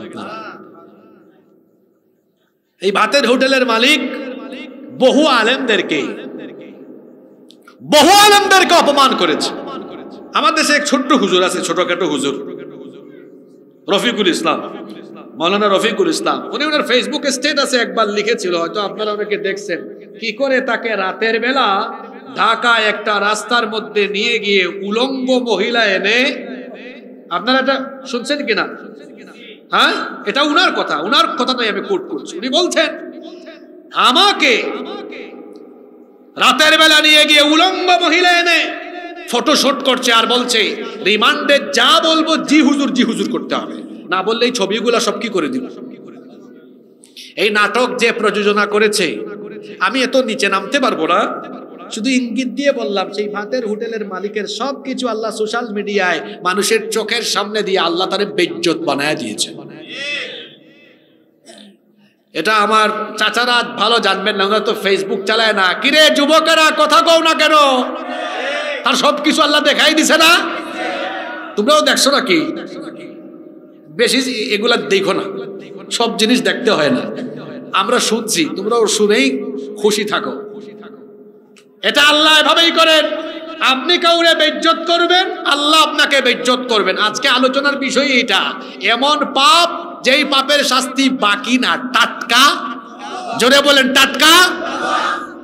যারা আলেমদেরকে আপনারা দেখেছেন, হারে আলেমদেরকে যারা গরুর দড়ির মতো দড়ি দিয়া রশি দিয়া বেঁধে আদালতে হাজির করত, আজকে তাদের পরিণতি এমন হয়েছে তাদেরকেও ওই কায়দায় তোলা হয়। কিন্তু এখানে একটা পার্থক্য আছে। পার্থক্যটা কি? অবাজি অকল। যখন হুজুরদেরকে আলেমদেরকে আদালতে তোলা হতো, আপনারা টেলিভিশনে দেখতেন বা শুনতেন, আপনাদের মন খারাপ হইতো কি হইতো না? খারাপ লাগতো কি লাগতো না? আমরা দেখেছি মাহফিলে আমাদের সাথে কত হাজার হাজার মানুষ এগুলো বললে কেঁদেছেন, কাঁদতো মানুষ। আদালত চত্বরে দেখলেই কাঁদতে থাকতো আর দুই হাত তুলে দোয়া করতো, আল্লাহ এই মানুষগুলোর উপর রহম করো। পার্থক্য হলো, যাদেরকে জুলুম করে হাতের পায়ে দড়ি দিয়া তোলা হতো তাদের জন্য মানুষের হৃদয়ে কাঁদতো। আজকে আল্লাহ যখন ওদেরকে তুলেছেন, সেখানে মানুষ দয়া দেখাবে তো দূরের কথা, দোয়া করবে তো দূরের কথা, সুযোগ পাইলে শুধু ছেঁড়া জুতা আর পচা ডিম মারতে থাকে। শাস্তিটা কার? আপনি যেটা করবেন সেটা আল্লাহ ব্যাক করাবেন, এটা আল্লাহ ব্যাক করাবেন। এজন্য খবরদার। এই হাদিসে এসেছে, যদি আপনি কাউকে অপমান করেন, বেইজ্জত করেন, আপনাকে বেইজ্জত করার দায়িত্ব স্বয়ং যিনি নিজে গ্রহণ করবেন, জোরে বলেন তিনি কে? আল্লাহ গ্রহণ করবেন। এটা আল্লাহ গ্রহণ করবেন। শহীদ আল্লামা সাঈদী, যিনি 50টি বছর মানুষকে কোরআন শুনিয়েছেন, 50টা বছর তিনি কোরআন শুনিয়েছেন, সেই লোকটাকে 1-2 বছর না 13টা বছর অন্যায় ভাবে জেলখানায় রেখেছেন। চিকিৎসার নামে বিষ প্রয়োগে তাকে হত্যা করেছেন, তাকে অপমান করেছেন। কিন্তু মানুষ, এদেশের মানুষ, আপনি চেয়েছিলেন তাকে অপমান করতে, হিতে বিপরীত হয়েছে। দেশের মানুষ তাকে আরো বেশি ভালোবাসা দিয়েছে। ওনার জানাজায় আমি নিজে গিয়েছি, লক্ষ লক্ষ মানুষ এসেছে, গুলি করে ঠেকানো হয়েছে, পথে পথে বাধা দেওয়া হয়েছে, তারপরেও মানুষের বাদ বাগা জোয়ার আটকানো যায় নাই। আপনি তাদেরকে অপমান করতে চেয়েছেন, কিন্তু মানুষ তাদেরকে দোয়া আর ভালোবাসা দিয়েছে। আপনি জোর করে জনগণের মাথার উপরে থাকতে চেয়েছেন, জনগণ আপনাকে উস্তা দিয়ে বের করে দিয়েছে। আপনি ভালো মানুষকে বেইজ্জত করবেন, আপনাকে বেইজ্জত করার দায়িত্ব নেবেন কে? এই কথাগুলো সবার জন্য, আপনাদের জন্য। খবরদার, কখনো কোনো মানুষকে অপমান করবেন না, কখনো কোনো মানুষকে বেইজ্জত করবেন না, কারো গোপন বিষয় তালাশ করবেন না। আমাদের সমাজে এমন কিছু মানুষ আছে, এরা সব সময় মানুষের দোষ ত্রুটি তালাশে অভ্যস্ত থাকে। এই জন্য আমি একটা কথা সব সময় বলি, বিশেষ করে আমাদের দেশে শহরাঞ্চলের চেয়ে গ্রামগুলোতে দোষ ত্রুটি তালাশে মানুষ অভ্যস্ত বেশি হয়। শহরের মানুষ কাজে কামে ব্যস্ত থাকে, অন্যকে নিয়ে এত ভাবার সময় তার নাই। কিন্তু গ্রামে গঞ্জে এগুলো একটু বেশি। আমি নিজেও গ্রামের ছেলে, গ্রামে বড় হয়েছি। ভিলেজ পলিটিক্স নামে একটা আলাদা বাক্য আছে।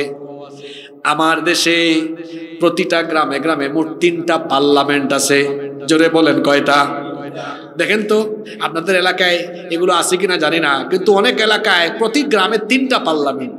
1 নম্বর পার্লামেন্ট হলো মসজিদের সামনের বৈঠকখানা। ওখানে বসে বসে হুজুর আর ইমাম সাহেব কে কোথায় কি করেন, ইমাম মুয়াজ্জিন সাহেব বা এলাকায় কি হয়, বসে বসে ওখানে শুধু আলোচনা সমালোচনা দুষ্তুরি তালাশে অভ্যস্ত থাকে, এমন কিছু মানুষ সমাজে আছে না নাই? আরেকটা পার্লামেন্ট হলো চায়ের দোকান। ওখানে চা বিক্রেতা স্পিকার আর চা খুররা সাংসদ। ওখানে চায়ের কাপে চিনি দিয়া লারা মারে।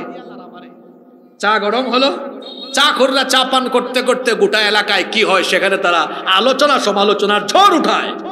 আপনাদের এলাকায় মনে হয় এগুলো নাই? আরেকটা পার্লামেন্ট আছে, ওইটা আবার উচ্চকক্ষ সংরক্ষিত নারীদের। আজকে কি মা বোনরা তাদের প্যান্ডেল আছে নাকি? আছে না? এটা মা বোনদের পার্লামেন্ট। এটা কোথায়? এটা হলো পুকুর, পুকুর বা পুষ্কুনি অনেক এলাকায় বলে। আপনারা কি বলেন বাজি? পুকুর।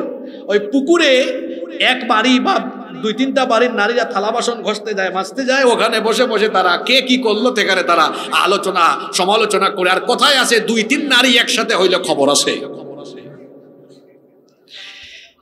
তো এই যে মানুষের দুষ্টুটি আপনি তালাশ করেন, এটা ঠিক নয়। গোপন বিষয়, কারো গোপন বিষয় তালাশ করতে যাবেন না, ছিদ্রান্বেষণ করা যাবে না, নিষেধ করেছেন কে? খবরদার কারো দুষ্টুটি বলে বেরাবেন না। আমার দেশে অনেক মানুষ এমন পাওয়া যায় দুষ্টুটি করে, তার ভাইয়ের দুষ্টুটি ভুল ত্রুটি করে, তো তাকে আপনি ব্যক্তিগতভাবে সংশোধন করে দিবেন। এক মুমিন হলো আরেক মুমিনের জন্য আয়না। আয়নায় যেমন চেহারা দেখা যায়, পোশাক আশাক দেখা যায়, ঠিক তেমনি এক মুমিন আরেক মুমিনের ভুল ত্রুটি দেখলে সেটা তাকে গোপনে বলে দিয়ে সংশোধন করে দিবে। কিন্তু আমার দেশে দেখা যায় হয়ে গেছে উল্টা। ভুল ত্রুটি দেখলে তারে শুধরাবে না, বরং এগুলো বলে বলে তারে বেইজ্জত করার চেষ্টা করবে। আর এই স্বভাব বাংলাদেশের আমজনতার চাইতে হুজুরদের মধ্যে এই স্বভাব কম না বেশি? পাল্লায় ব্যাগ রাখা যেমন কঠিন, হুজুরদেরকে একসাথে রাখা এখন কঠিন হয়ে গেছে। এদেশে হুজুরদেরকে এক করা যাচ্ছে না। আমি তো বাংলাদেশের পরিস্থিতি দেখে আমি যা বুঝেছি, সারা দেশ আল্লাহ আমাকে ঘুরাচ্ছেন, সারা দেশ আজকে অনেক বছর ধরে ঘুরি, সফর করি, মানুষের সেন্টিমেন্ট দেখে যেটা মনে করছি, বুঝার চেষ্টা করেছি, এদেশের মানুষরা চোর বাটপার ডাকাত দুর্নীতিবাজদেরকে রাষ্ট্র পরিচালনায় দেখতে চায় না।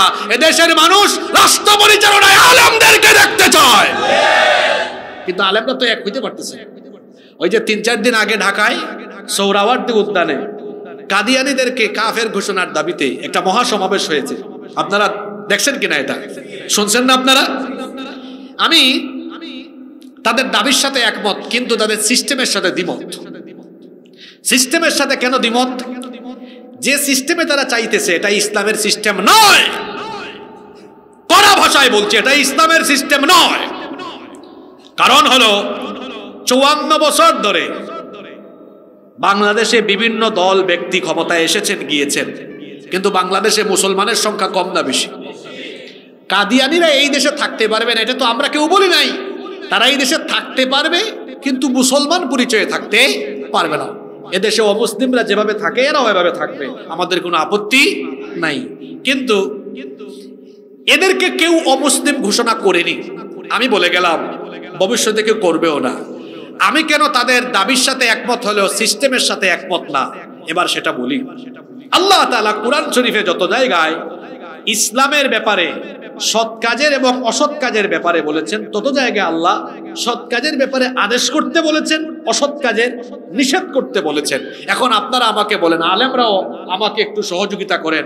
আল্লাহ বললেন সৎ কাজের আদেশ দাও, অসৎ কাজে নিষেধ দাও, তাহলে দ্বীনের ব্যাপারগুলো আদেশের না অনুরোধের?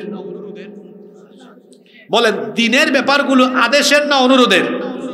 ইসলামের ব্যাপারগুলো হবে আদেশের না অনুরোধের? এই জন্য আল্লাহ রসুল কি করলেন? ইসলামকে রাষ্ট্র ক্ষমতায় নিয়ে গেলেন। কারণ কিছু বিষয় এমন আছে যেটা ইসলামকে ওই পাওয়ারের জায়গায় নিয়ে না গেলে আদেশ করে আপনি এগুলো চালু বা বন্ধ করতে পারবেন না। যেমন আমার মতো 1000-1 লক্ষ হুজুর ওয়াজ করে বাংলাদেশে কি আগামীকালকে এই মাদক বন্ধ করে দিতে পারবে? আপনারা পারবেন? কিন্তু আমি যদি জায়গা মতো থাকতে পারি, আমি যদি বলি এটা বন্ধ তো বন্ধ, এটা চালু তো চালু। এজন্য আল্লাহ রসুল ইসলামকে কোথায় নিয়ে গিয়েছেন? রাষ্ট্র ক্ষমতায়। জোরে বলেন, কিসে নিয়ে গিয়েছেন?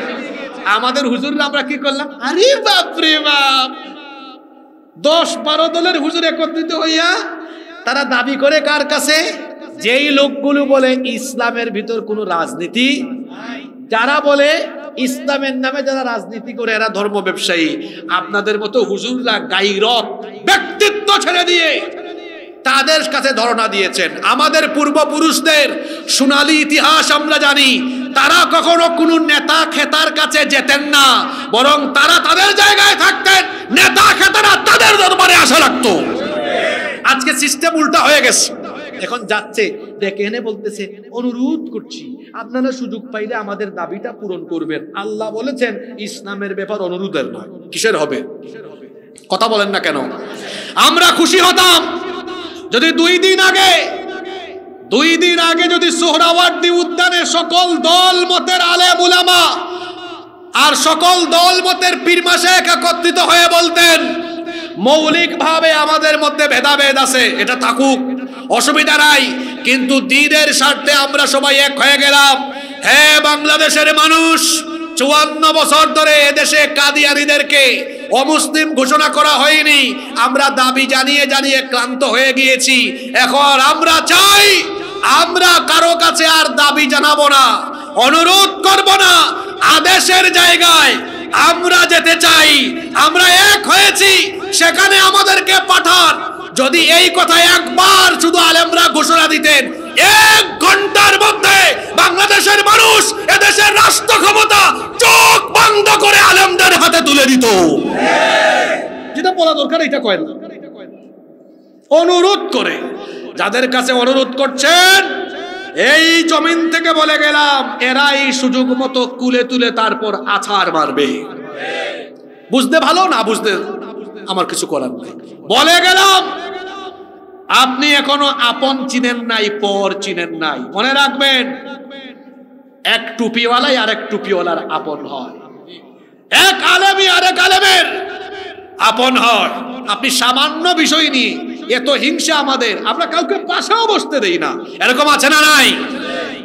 এজন্য আমি প্রায় জায়গায় বলি, 16-17 বছর মাইর খাইয়া অনেক হুজুরের শরীরে তেল এখনো যায় না।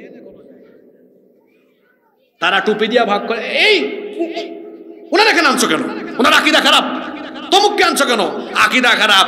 মিয়া আপনি আকিদা মারান, আর ওরা যখন ধরে কয় সবগুলারে ধর, ওই উঁচা টুপিরেও ধর, উনার গুল টুপি উঠারেও ধর, উনি যে রুমাল পড়ছে কই এটারেও ধর, ওই যে উনার টুপি নাই কই ওটারেও ধর, সবগুলারে ধর। ওরা যখন ধরে কাউরে ছাড়ে না। আপনি টুপি দিয়ে ইসলাম ভাগ করেন, আর ওরা যখন সুযোগ পায় সবগুলারে এক জেলে নিয়ে একসাথে অত্যাচার করে। আপনি বুঝেন না এখনো। আল্লাহ দেশের আলেমদেরকে বুঝার তৌফিক দান করেন। আমরা আলেমের রেশারেশি চাই, আপনারা চান নাকি? তো আওয়াজ তো ছোট হইলে কেন? চান? আমরা চাই এদেশের কওমি, আলিয়া, হেফাজত, জামাত, খেলাফত, জমিয়ত, যত রকমের ইসলামী দল আছে, যত ধরনের আলেম উলামা আছেন, আমরা সবাইকে এক সারিতে কাছাকাছি পাশাপাশি দেখতে চাই। যেটা করা দরকার এটা করে না, এরা দাবি জানায়। মেজাজ খারাপ হয়ে এগুলো দেখলে আপনি দাবি কেন জানাবেন? সুযোগ এসেছে এখন বলবেন আমরা এক হয়েছি, চোর চামার বাটপাটদের হাতে, দুর্নীতিবাজদের হাতে আমরা আমাদের সোনার বাংলাদেশ, আমাদের মাতৃভূমিকে আর তুলে দিতে চাই। আপনারা এদেশের রাষ্ট্র ক্ষমতায় আলেমদেরকে দেখতে চান কি চান না? কারা কারা দেখতে চান? দু হাত তুলে আল্লাহকে দেখান।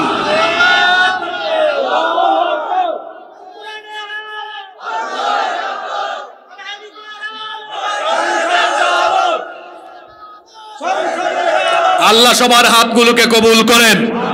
কষ্ট হচ্ছে আপনাদের? 10-12 মিনিট থাকা যাবে তো? কয়টা পাপের কথা বললাম? 1, জুলুম করা; 2, আব্বা আম্মার সাথে বেয়াদবি করা; 3, কাউকে অপমান করা। এগুলো শাস্তি বা কিনা নগদ? যুবকরা আসে না ঘুমাই গেছো? কিরে ছাত্র যুবক ভাইয়েরা, তোমরা আসো না ঘুমাই গেছো? এখন 4 নাম্বার পয়েন্ট তোমাদের জন্য স্পেশাল। এটা 4 নাম্বার পাপ, যেই পাপের শাস্তি নগদে হবে, বাকিতে নয়। সেই পাপের নাম হলো জিনা, বেবিচার। জিনা বেবিচারে যারা মত্ত হবে, এই পাপের শাস্তি নগদে যিনি দিয়ে দিবেন তিনি কে? আমার কলিজার টুকরা যুবক ভাইয়েরা, এই যে আমার হাতে যে জিনিস দেখছেন, এই জিনিসের নাম কি? বর্তমান জামানায় চরিত্র নষ্ট করার যতগুলো শয়তানি উপাদান আছে, তার মধ্যে সবচেয়ে বড় শয়তানি উপাদানের নাম হলো মোবাইল। এই মোবাইলের ফিতনায় পড়ে শত শত যুবক যুবতী তরুণ তরুণী তাদের যৌবনকে আজ নষ্ট করে দিচ্ছে। আমার যুবক ভাইয়েরা খবরদার, এই মোবাইল আর ইন্টারনেটের অপব্যবহার করে নিজের যৌবন, নিজের চরিত্রকে বিসর্জন দিও না, নিজের চরিত্রকে নষ্ট করে দিও না। একদিকে এটা যেমন মহা বড় কবিরা গুনাহ, অন্যদিকে এই গুনাহের মধ্যে লিপ্ত হলে ক্যারিয়ার ধ্বংস হবে, যৌবন ধ্বংস হবে, শরীর নষ্ট হবে, শরীর ধ্বংস হবে, দুনিয়া যাবে, আখিরাতও চলে যাবে। আবু হুরায়রা রাদিয়াল্লাহু আনহু হাদিসটি বর্ণনা করেছেন। তিনি বলেছেন, ইদা জানার রাজুলু খারাজা মিনহুল ঈমান, যখন কোনো ব্যক্তি জিনা ব্যভিচারে লিপ্ত হয় তার অন্তর থেকে তখন ঈমানটা বেরিয়ে যায়। কানা আলাইহি কাদুল্লাহ, যেন আকাশের মেঘের খণ্ডের মতো যে ব্যক্তি জিনা করে ওই ব্যক্তির অন্তর থেকে ঈমান বের হয়ে মাথার উপরে তখন ভাসতে থাকে। যদি সে তওবা করে ঈমানটা আবারও দিলের মধ্যে ফিরে যায়, যদি সে তওবা না করে দিল থেকে ঈমানটা তখন বের হয়ে যায়। আর যদি কারো অন্তর থেকে জিনার কারণে ঈমান বেরিয়ে যায় তখন সে বেঈমান হয়ে যায়। যখন সে বেঈমান হয়ে যায়, বেঈমানের সাথে ফেরেশতা থাকে না, শয়তান থাকে। আরো জোরে বলেন, কে থাকে? এজন্য যুবক ভাইদেরকে অনুরোধ করছি, রাত জেগে জেগে মোবাইল আর ইন্টারনেটে আসক্ত হয়ে তোমার জীবনকে ধ্বংস করে দিও না। এখনকার ছেলে পেলেগুলার দিকে তাকান, চেহারা সুরতের কি অবস্থা দেখেন, নষ্ট করে ফেলেছে। কারণ হলো এরা রাত 3টা 4টা পর্যন্ত মোবাইলে তাহাজ্জুদ পড়ে। আমার কথার অর্থ মনে হয় বুঝেন নাই আপনারা, এর জন্য অনেকে হাসছে। বলতেছি তো চাচা, একটু দাঁড়ান না। এই যে দেখেন, কয়েকজনের দিকে তাকান, দেখেন এখানে আমার এই বাবাদের দিকে তাকান, চেহারা কত নাদুস নুদুস এখনো। কেন জানেন? উনারা যখন আমাদের মতো বয়সে 20-25 বছর বয়সে ছিলেন, উনাদের যৌবনের জামানায় মোবাইল ছিল না, ইন্টারনেট ছিল না, টেলিভিশন ছিল না, কি বাবাজানটা ছিল। এই জন্য আমাদের মতো রাত 2টা 3টা 4টা পর্যন্ত জেগে থাকার শয়তানি উপাদান উনাদের যৌবনের জামানায় ছিল না। এজন্য উনারা যৌবনকালে 7টা 8টার 9টার ভিতরে ঘুমায় গেছেন। ঘুম ঠিক, চেহারা সুরত ঠিক, স্বাস্থ্য ঠিক আছে। আর এখন 18 বছর বয়স, রাত 3টা 4টা পর্যন্ত মোবাইলে পাবজি খেলে, অনলাইন জুয়া খেলে, তারপরে পর্নোগ্রাফি দেখে, ইউটিউবে গিয়ে আজে বাজে ভিডিও দেখে, কেউ বা আবার মেসেঞ্জারে অমুক এলাকার তমুক এলাকার জরিনা সকিনা খুঁজে, আছে না নাই? এগুলো করতে করতে রাত 3টা বাজায় 4টা বাজায়। ফলশ্রুতিতে কি হয়েছে দেখেন না, একটা চেহারা দেখলে মায়া লাগে। গালের 2 পাশের মাংস একদম হাড্ডির চিপার ভিতরে ঢুকে গেছে। এমনি তার চেহারা দেখলে মনে হয় না জানি কত কিছু যে টানে। চেহারার অবস্থা দেখছেন, গালের মধ্যে বিচি উঠে গেছে, চুলের কাটিং দেখেন না। 18 বছরের ছেলে চুল অর্ধেক পেকে গেছে। পাকবে না কেন? অত জেনার সাগরে রাতের বেলা হাবুডুবু খায়, ওর রাতের ঘুম ঠিক নাই, ওর মাইগ্রেনের সমস্যা, ওর শারীরিক সমস্যা, অত জেনা বেবিচারের সাগরে ডুব দেয়, ডুব দিয়ে তার যৌবন নষ্ট করছে বলে বিয়ের আগেই তার বেটারে ফিউজ হয়ে গিয়েছে। এইরকম আজকে হাজার হাজার যুবকরা মোবাইল আর ইন্টারনেটের ফিতনায় তাদের জীবন যৌবনকে নষ্ট করে দিচ্ছে। ঠিক না বেঠিক? খবরদার আমার যুবক ভাইয়েরা, তথ্য প্রযুক্তি, ইন্টারনেট আর মোবাইলের অপব্যবহার করে অনলাইন জুয়ায় আসক্ত হয়ে পাবজি খেলে। এখন কিন্তু অনলাইন জুয়ার পরিমাণ কম না বেশি? খবরদার, জুয়াকে যিনি হারাম করে দিয়েছেন তিনি কে? এই সকল হারাম থেকে এবং জেনা ব্যভিচার তথ্য প্রযুক্তির অপব্যবহার থেকে নিজেকে বাঁচাতে হবে। যদি এই জিনার সাগরে ডুব দিয়ে দাও, নিজের সুন্দর স্মরণানে যৌবনটা নষ্ট হয়ে যাবে। যৌবনকালে নারীর ফিতনায়, ইন্টারনেটের ফিতনায় পড়ো না, যৌবন ধ্বংস হবে, জীবন নষ্ট হবে, ক্যারিয়ারটাও নষ্ট হয়ে যাবে। যৌবনকালটা জিনা ব্যভিচারে ডুব দেওয়ার সময় নয়, বরং যৌবনকাল হলো ইবাদতে ডুবে থাকার সময়। সুবহানাল্লাহ। যত মানুষ আল্লাহর ওলি হয়েছেন, যত মানুষ আল্লাহর নৈকট্যশীল হয়েছেন, প্রত্যেকেই যৌবন বয়সটাকে আল্লাহর পথে বিলীন করে দিয়েছেন। যৌবনের বয়সটাকে আল্লাহর ইবাদতে বিলীন করে দেয় যারা, আল্লাহর নৈকট্যশীল প্রিয় বান্দা হওয়ার পাশাপাশি কিয়ামতের দিন আল্লাহর আরশে আজিমের ছায়ার নিচে জায়গা পেয়ে যাবে তারা। অনেক যুবকেরা আছে যৌবনকালে তারা হেলায় খেলায় অহেতুক জায়গায় গিয়ে সময় নষ্ট করছে। ও আমার যুবক ভাইয়েরা, কিছু কথা বলে যাই, দয়া করে মনোকষ্ট নিবেন না।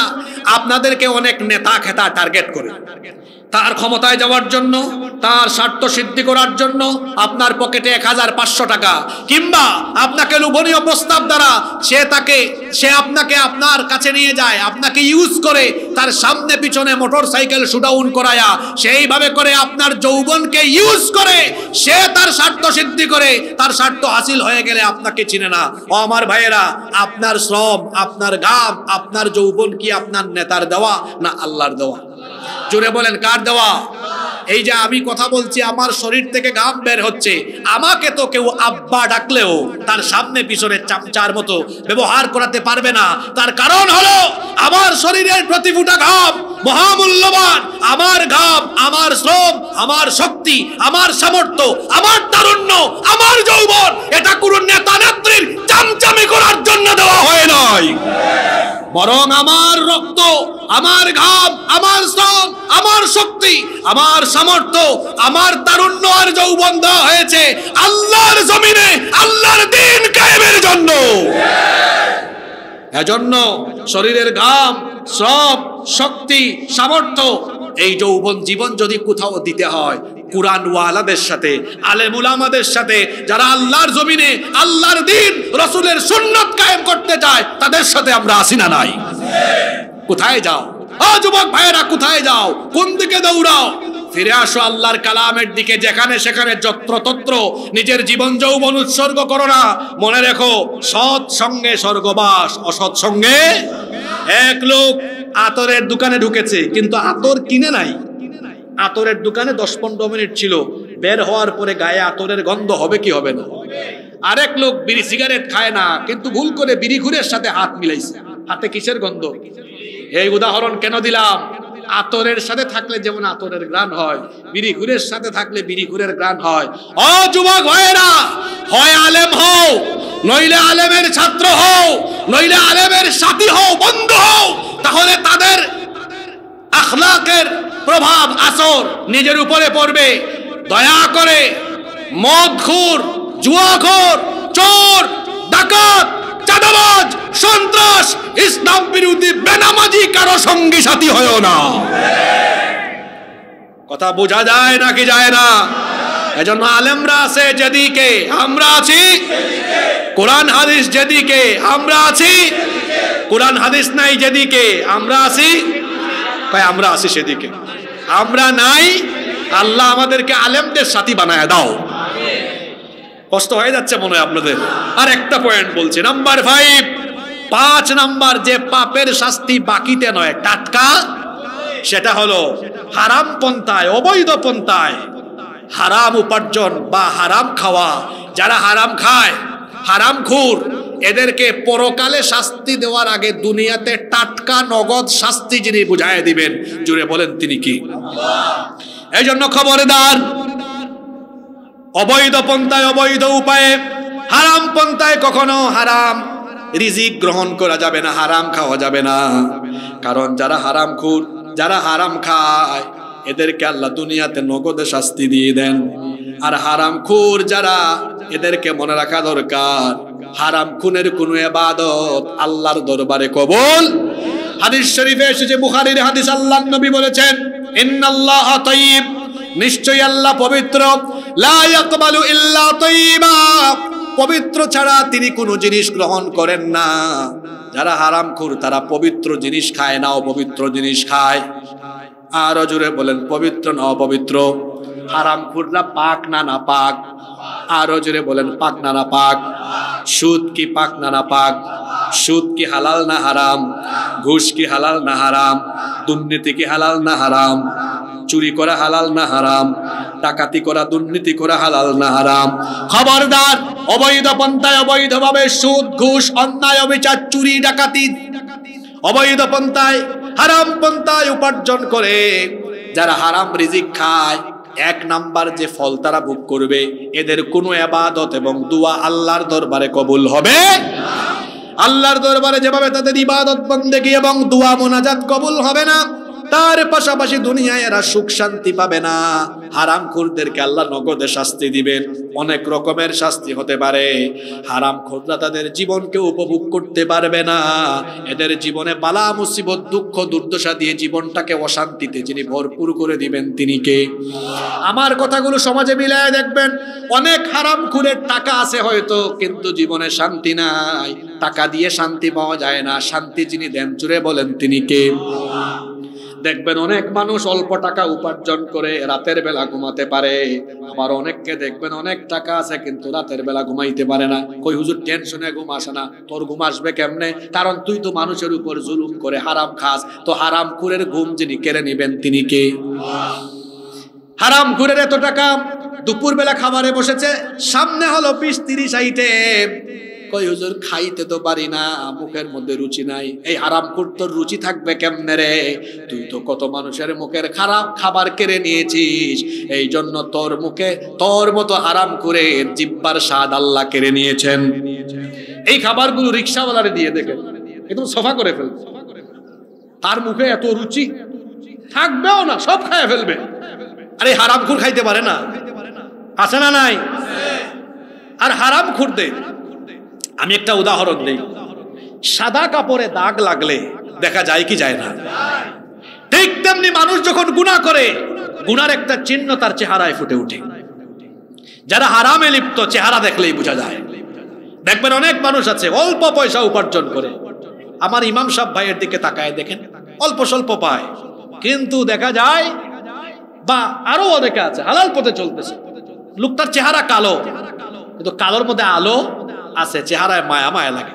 এসি বাড়িতে থাকে, এসি গাড়িতে চড়ে, অনেক টাকা পয়সা ক্ষমতা আছে। হারামখোর যখন মানুষের সামনে আসে চেহারাটা দেখতে চোর আর ডাকাতের মতো লাগে। এরকম আছে না নাই? হারামে লিপ্ত থাকা ব্যক্তিদের চেহারার মধ্যেই হারামের চিহ্ন ঠিক ওইভাবে ফুটে ওঠে। যেমনি করে সাদা কাপড়ে দাগ লাগলে দাগ ফুটে ওঠে, তেমনি যারা হারাম পথে লিপ্ত থাকে এদের চেহারা সুরতেই হারামের অনেক চিহ্ন ফুটে ওঠে। হারাম খাওয়া যাবে না। হারামে যারা লিপ্ত, হারামে তারা কোনো আরাম পাবে না, মুসিবতে পড়বে। একটা ঘটনা আমার মনে পড়লো, বলবো। 2 মাস আগে আমি সৌদি আরব গেলাম, তো এক ভাই গল্প করতেছে আমার সাথে। এই প্রসঙ্গে কথা হচ্ছে, উনি আমারে বলতেছে, হুজুর হারামে যে আরাম নাই এটা বাস্তব, আমার জীবনে এমন একটা ঘটনা ঘটেছে। বললাম কি হয়েছে ভাই? কয় আমি একবার আমার কফিল কাছ থেকে 3000 রিয়াল মেরে দিয়েছি। 3000 টাকা না, 3000 মানে প্রায় 1 লক্ষ টাকার মতো।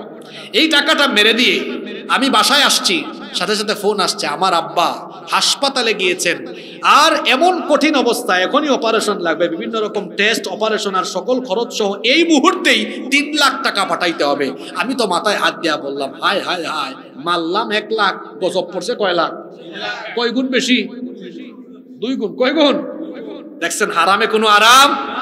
যারা হারাম পন্থায় মানুষের হক মেরে দেশের সম্পদ লুটপাট করে, সম্পদ তৈরি করে, সম্পদের পাহাড় তৈরি করে, আপনারা তো 1-1.5 বছর আগে চোখের সামনে দেখেছেন, কিচ্ছু উপভোগ করতে পারে নাই, সব রেখে কোন রকম জানটা নিয়ে চোরের মতো পালিয়ে গিয়েছে। খবরদার, হারামে লিপ্ত হওয়া যাবে না। আর বর্তমান দুনিয়াতে হারাম থেকে বেঁচে থাকা এটা বড় চ্যালেঞ্জের ব্যাপার। চ্যালেঞ্জ কেন চ্যালেঞ্জ বললাম? মনে করেন আপনি একটা স্কুলে চাকরি করেন, তো এটা তো ভালো, মাদ্রাসায় চাকরি করেন, এটাও ভালো, জায়েজ। কিন্তু আপনি দেখা যাচ্ছে ওখানেও ফাঁকিবাজি করেন, ক্লাসের টাইমে ক্লাসে যান না, 9টায় যাওয়ার কথা যান 12টায়, ফাঁকিবাজি করে না অনেকে। তো ফাঁকিবাজি করে মাস শেষে যেটা ঢুকাইলেন ওইটা ফাঁকিবাজির কারণে কি হয়ে গেল? ব্যবসা করছেন, আল্লাহ তো ব্যবসাকে হালাল করেছেন। এক লোক টাইলসের দোকানে ব্যবসা করছে, তো আপনারা জানেন টাইলসের মধ্যে এ ক্যাটাগরির টাইলসও আছে, বি ক্যাটাগরির টাইলসও আছে। বি ক্যাটাগরির টাইলস বিক্রি করার সময় বলতেছে, ভাই আপনারা কিন্তু এ ক্যাটাগরির টাইলস দিয়েছি, দিল বি, বলল এ, তো ব্যবসা ছিল হালাল, মিথ্যা বলে তার উপার্জনকে বানিয়ে ফেললো হারাম। এজন্য বলেছি বর্তমান পৃথিবীতে হারাম থেকে বেঁচে থাকা এটা ভয়াবহ চ্যালেঞ্জের ব্যাপার। আমি অনুরোধ করছি আপনাদেরকে, এটা সবচেয়ে গুরুত্বপূর্ণ, কারণ আমাদের ইবাদত বন্দেগী, আমাদের দোয়া মোনাজাত কবুল হওয়ার পূর্ব শর্তই হলো কি খাওয়া? জোরে বলেন কি খাওয়া? হালাল খাওয়া। এজন্য আসুন হারাম ছেড়ে দেই, সুদ ঘুষ চুরি ডাকাতি দুর্নীতি অন্যায় অবিচার থেকে নিজেকে সেফ রাখতে হবে। কারণ আমার ইবাদত কবুল হতে হলে আগে আমার শরীরের রক্ত মাংসকে হালাল রাখতে হবে, এটা যেন হারাম হয়ে না যায়। আজকে এখানে 5টা পাপের কথা বলেছি, এই 5টা পাপ আমাদের চোখের সামনে সমাজের মধ্যে এখনো আসে না নাই? সবগুলো পাপের কথা আমি যেগুলো বলেছি সবগুলো পাপ সমাজে চোখের সামনে পরিদৃশ্যমান, এবং এই পাপে মানুষ অহরহ এই পাপাচারে নিমজ্জিত হচ্ছে। 1 জুলুম, 2 পিতামাতার অবাধ্য হওয়া, 3 কোন মুসলমানকে অপমান করা, 4 নাম্বার কি বলেছি জেনা ব্যভিচারে লিপ্ত হওয়া, 5 হারাম খাওয়া। এই 5টা পাপের শাস্তি বাকি না নগদ? জোরে বলতে হবে, বাকি না নগদ? দুনিয়া এবং আখিরাতে উভয় জায়গাতে শাস্তি আছে। সুতরাং যে 5টি পাপ সমাজে একদম অহরহ ঘটছে, এই 5টা পাপ থেকে আমরা নিজেকে সর্বাত্মকভাবে বাঁচিয়ে চলবো। কোরআন সুন্নাহর সাথে আলেম ওলামাদের সুহবতে আমরা থাকবো। রাজি আছেন তো সবাই? শেষের কথাটা মনে রাখবেন, কোরআন সুন্নাহর পথে আলেমদের সুহবতে, কোরআন সুন্নাহর পথে আর আলেমদের সোহবতে, এর বাইরে যাওয়ার কোনো সুযোগ আমাদের। যুবকদেরকে আবার শেষ কথা বলে যাচ্ছি, চামচা হইও না, তুমি কারো চামচা নও, বরং আলেমদের সাথে থাকো, উলামা মাশায়েখদের সাথে থাকো, যারা কোরআন হাদিসের পথে চলে, কোরআন সুন্নাহর আন্দোলন করে, আল্লাহর জমিনে আল্লাহর দ্বীনকে বাস্তবায়ন করতে চায়, তাদের সাথে সঙ্গে হয়ে থাকো। এর বাইরে যাওয়ার আমাদের কোনো সুযোগ। আমাদের মডেল একজন, তিনি আর কেউ নন, তিনি হচ্ছেন এই যে আপনারা 53 বছর ধরে সিরাত মাহফিল করেন, এই সিরাত মাহফিল থেকে শিক্ষা কি? শিক্ষা হলো আমাদের পথ, আমাদের আদর্শ কেবলমাত্র একজন, তিনি আর কেউ নন, তিনি মুহাম্মদুর রাসূলুল্লাহ সাল্লাল্লাহু আলাইহি ওয়াসাল্লাম। এই জন্য এই রামু হয়ে যাবে, এই রামুর মাটি হবে রাসূলের সৈনিকদের ঘাঁটি। ঠিক না ঠিক? এখানে যত যুবকেরা এসেছে সবাই কার সৈনিক হবে? আরে বাপ রে বাপ, আওয়াজ দেখছেন? বাজি অক্কল। কার সৈনিক? পেছন থেকে আওয়াজ হয় নাই, আমরা কার সৈনিক? আরো জুড়ে বলেন, কার সৈনিক? যারা বলে না হেরাই জানে হেরা কার সৈনিক।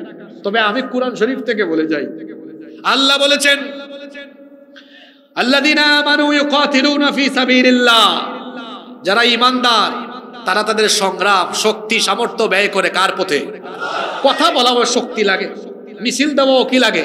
শক্তি লাগে। অর্থাৎ তারা সব শক্তি ব্যয় করে কার পথে? এর পরের অংশে আল্লাহ বলছেন ওয়াল্লাযীনা কাফারু, আর যারা নাফরমানি করে, ইউকাতিলুনা ফি সাবিলিত তাগুত, তারা তাগুতের পথে লড়াই করে। তাগুত কারা? আল্লাহ ফেরাউনকে বলেছেন মুসা ইযহাব ইলা ফিরআউনা ইন্নাহু তাগা, ফেরাউনের কাছে যান, কারণ সে একটা তাগুত, তাগী, সীমালঙ্ঘনকারী, ফেরাউনের মতো খাসলত যাদের। অর্থাৎ যারা মুসা নবী চেয়েছিলেন এই জমিনে আইন চলুক কার? আর ফেরাউন চেয়েছে কার আইন? তার আইন। ফেরাউন চেয়েছে তার আইন, শয়তানি আইন, আর মুসা নবী চেয়েছেন কার আইন? সুতরাং আল্লাহর জমিনে আল্লাহর দ্বীন বাস্তবায়ন হোক, কুরআনী আইন বাস্তবায়ন হোক, আল্লাহর আইন চলুক, এটা চায় না যারা তাগুতি পথে, শয়তানি পথে, তাগুতের সৈনিক, শয়তানের সৈনিক তারা। এখন আপনি ডিসিশন নেন, আপনি কার সৈনিক? পথ দুইটা, একটা আল্লাহর পথ, একটা শয়তানের পথ। পথ কয়টা? আমরা কোন পথে? জোরে বলেন, আমরা কোন পথে? আরো জোরে বলেন, কোন পথে? আল্লাহ আমাদের সবাইকে তুমি রাসূলের সৈনিক বানিয়ে দাও। মাহফিল কমিটির সভাপতি সাহেবের বক্তব্য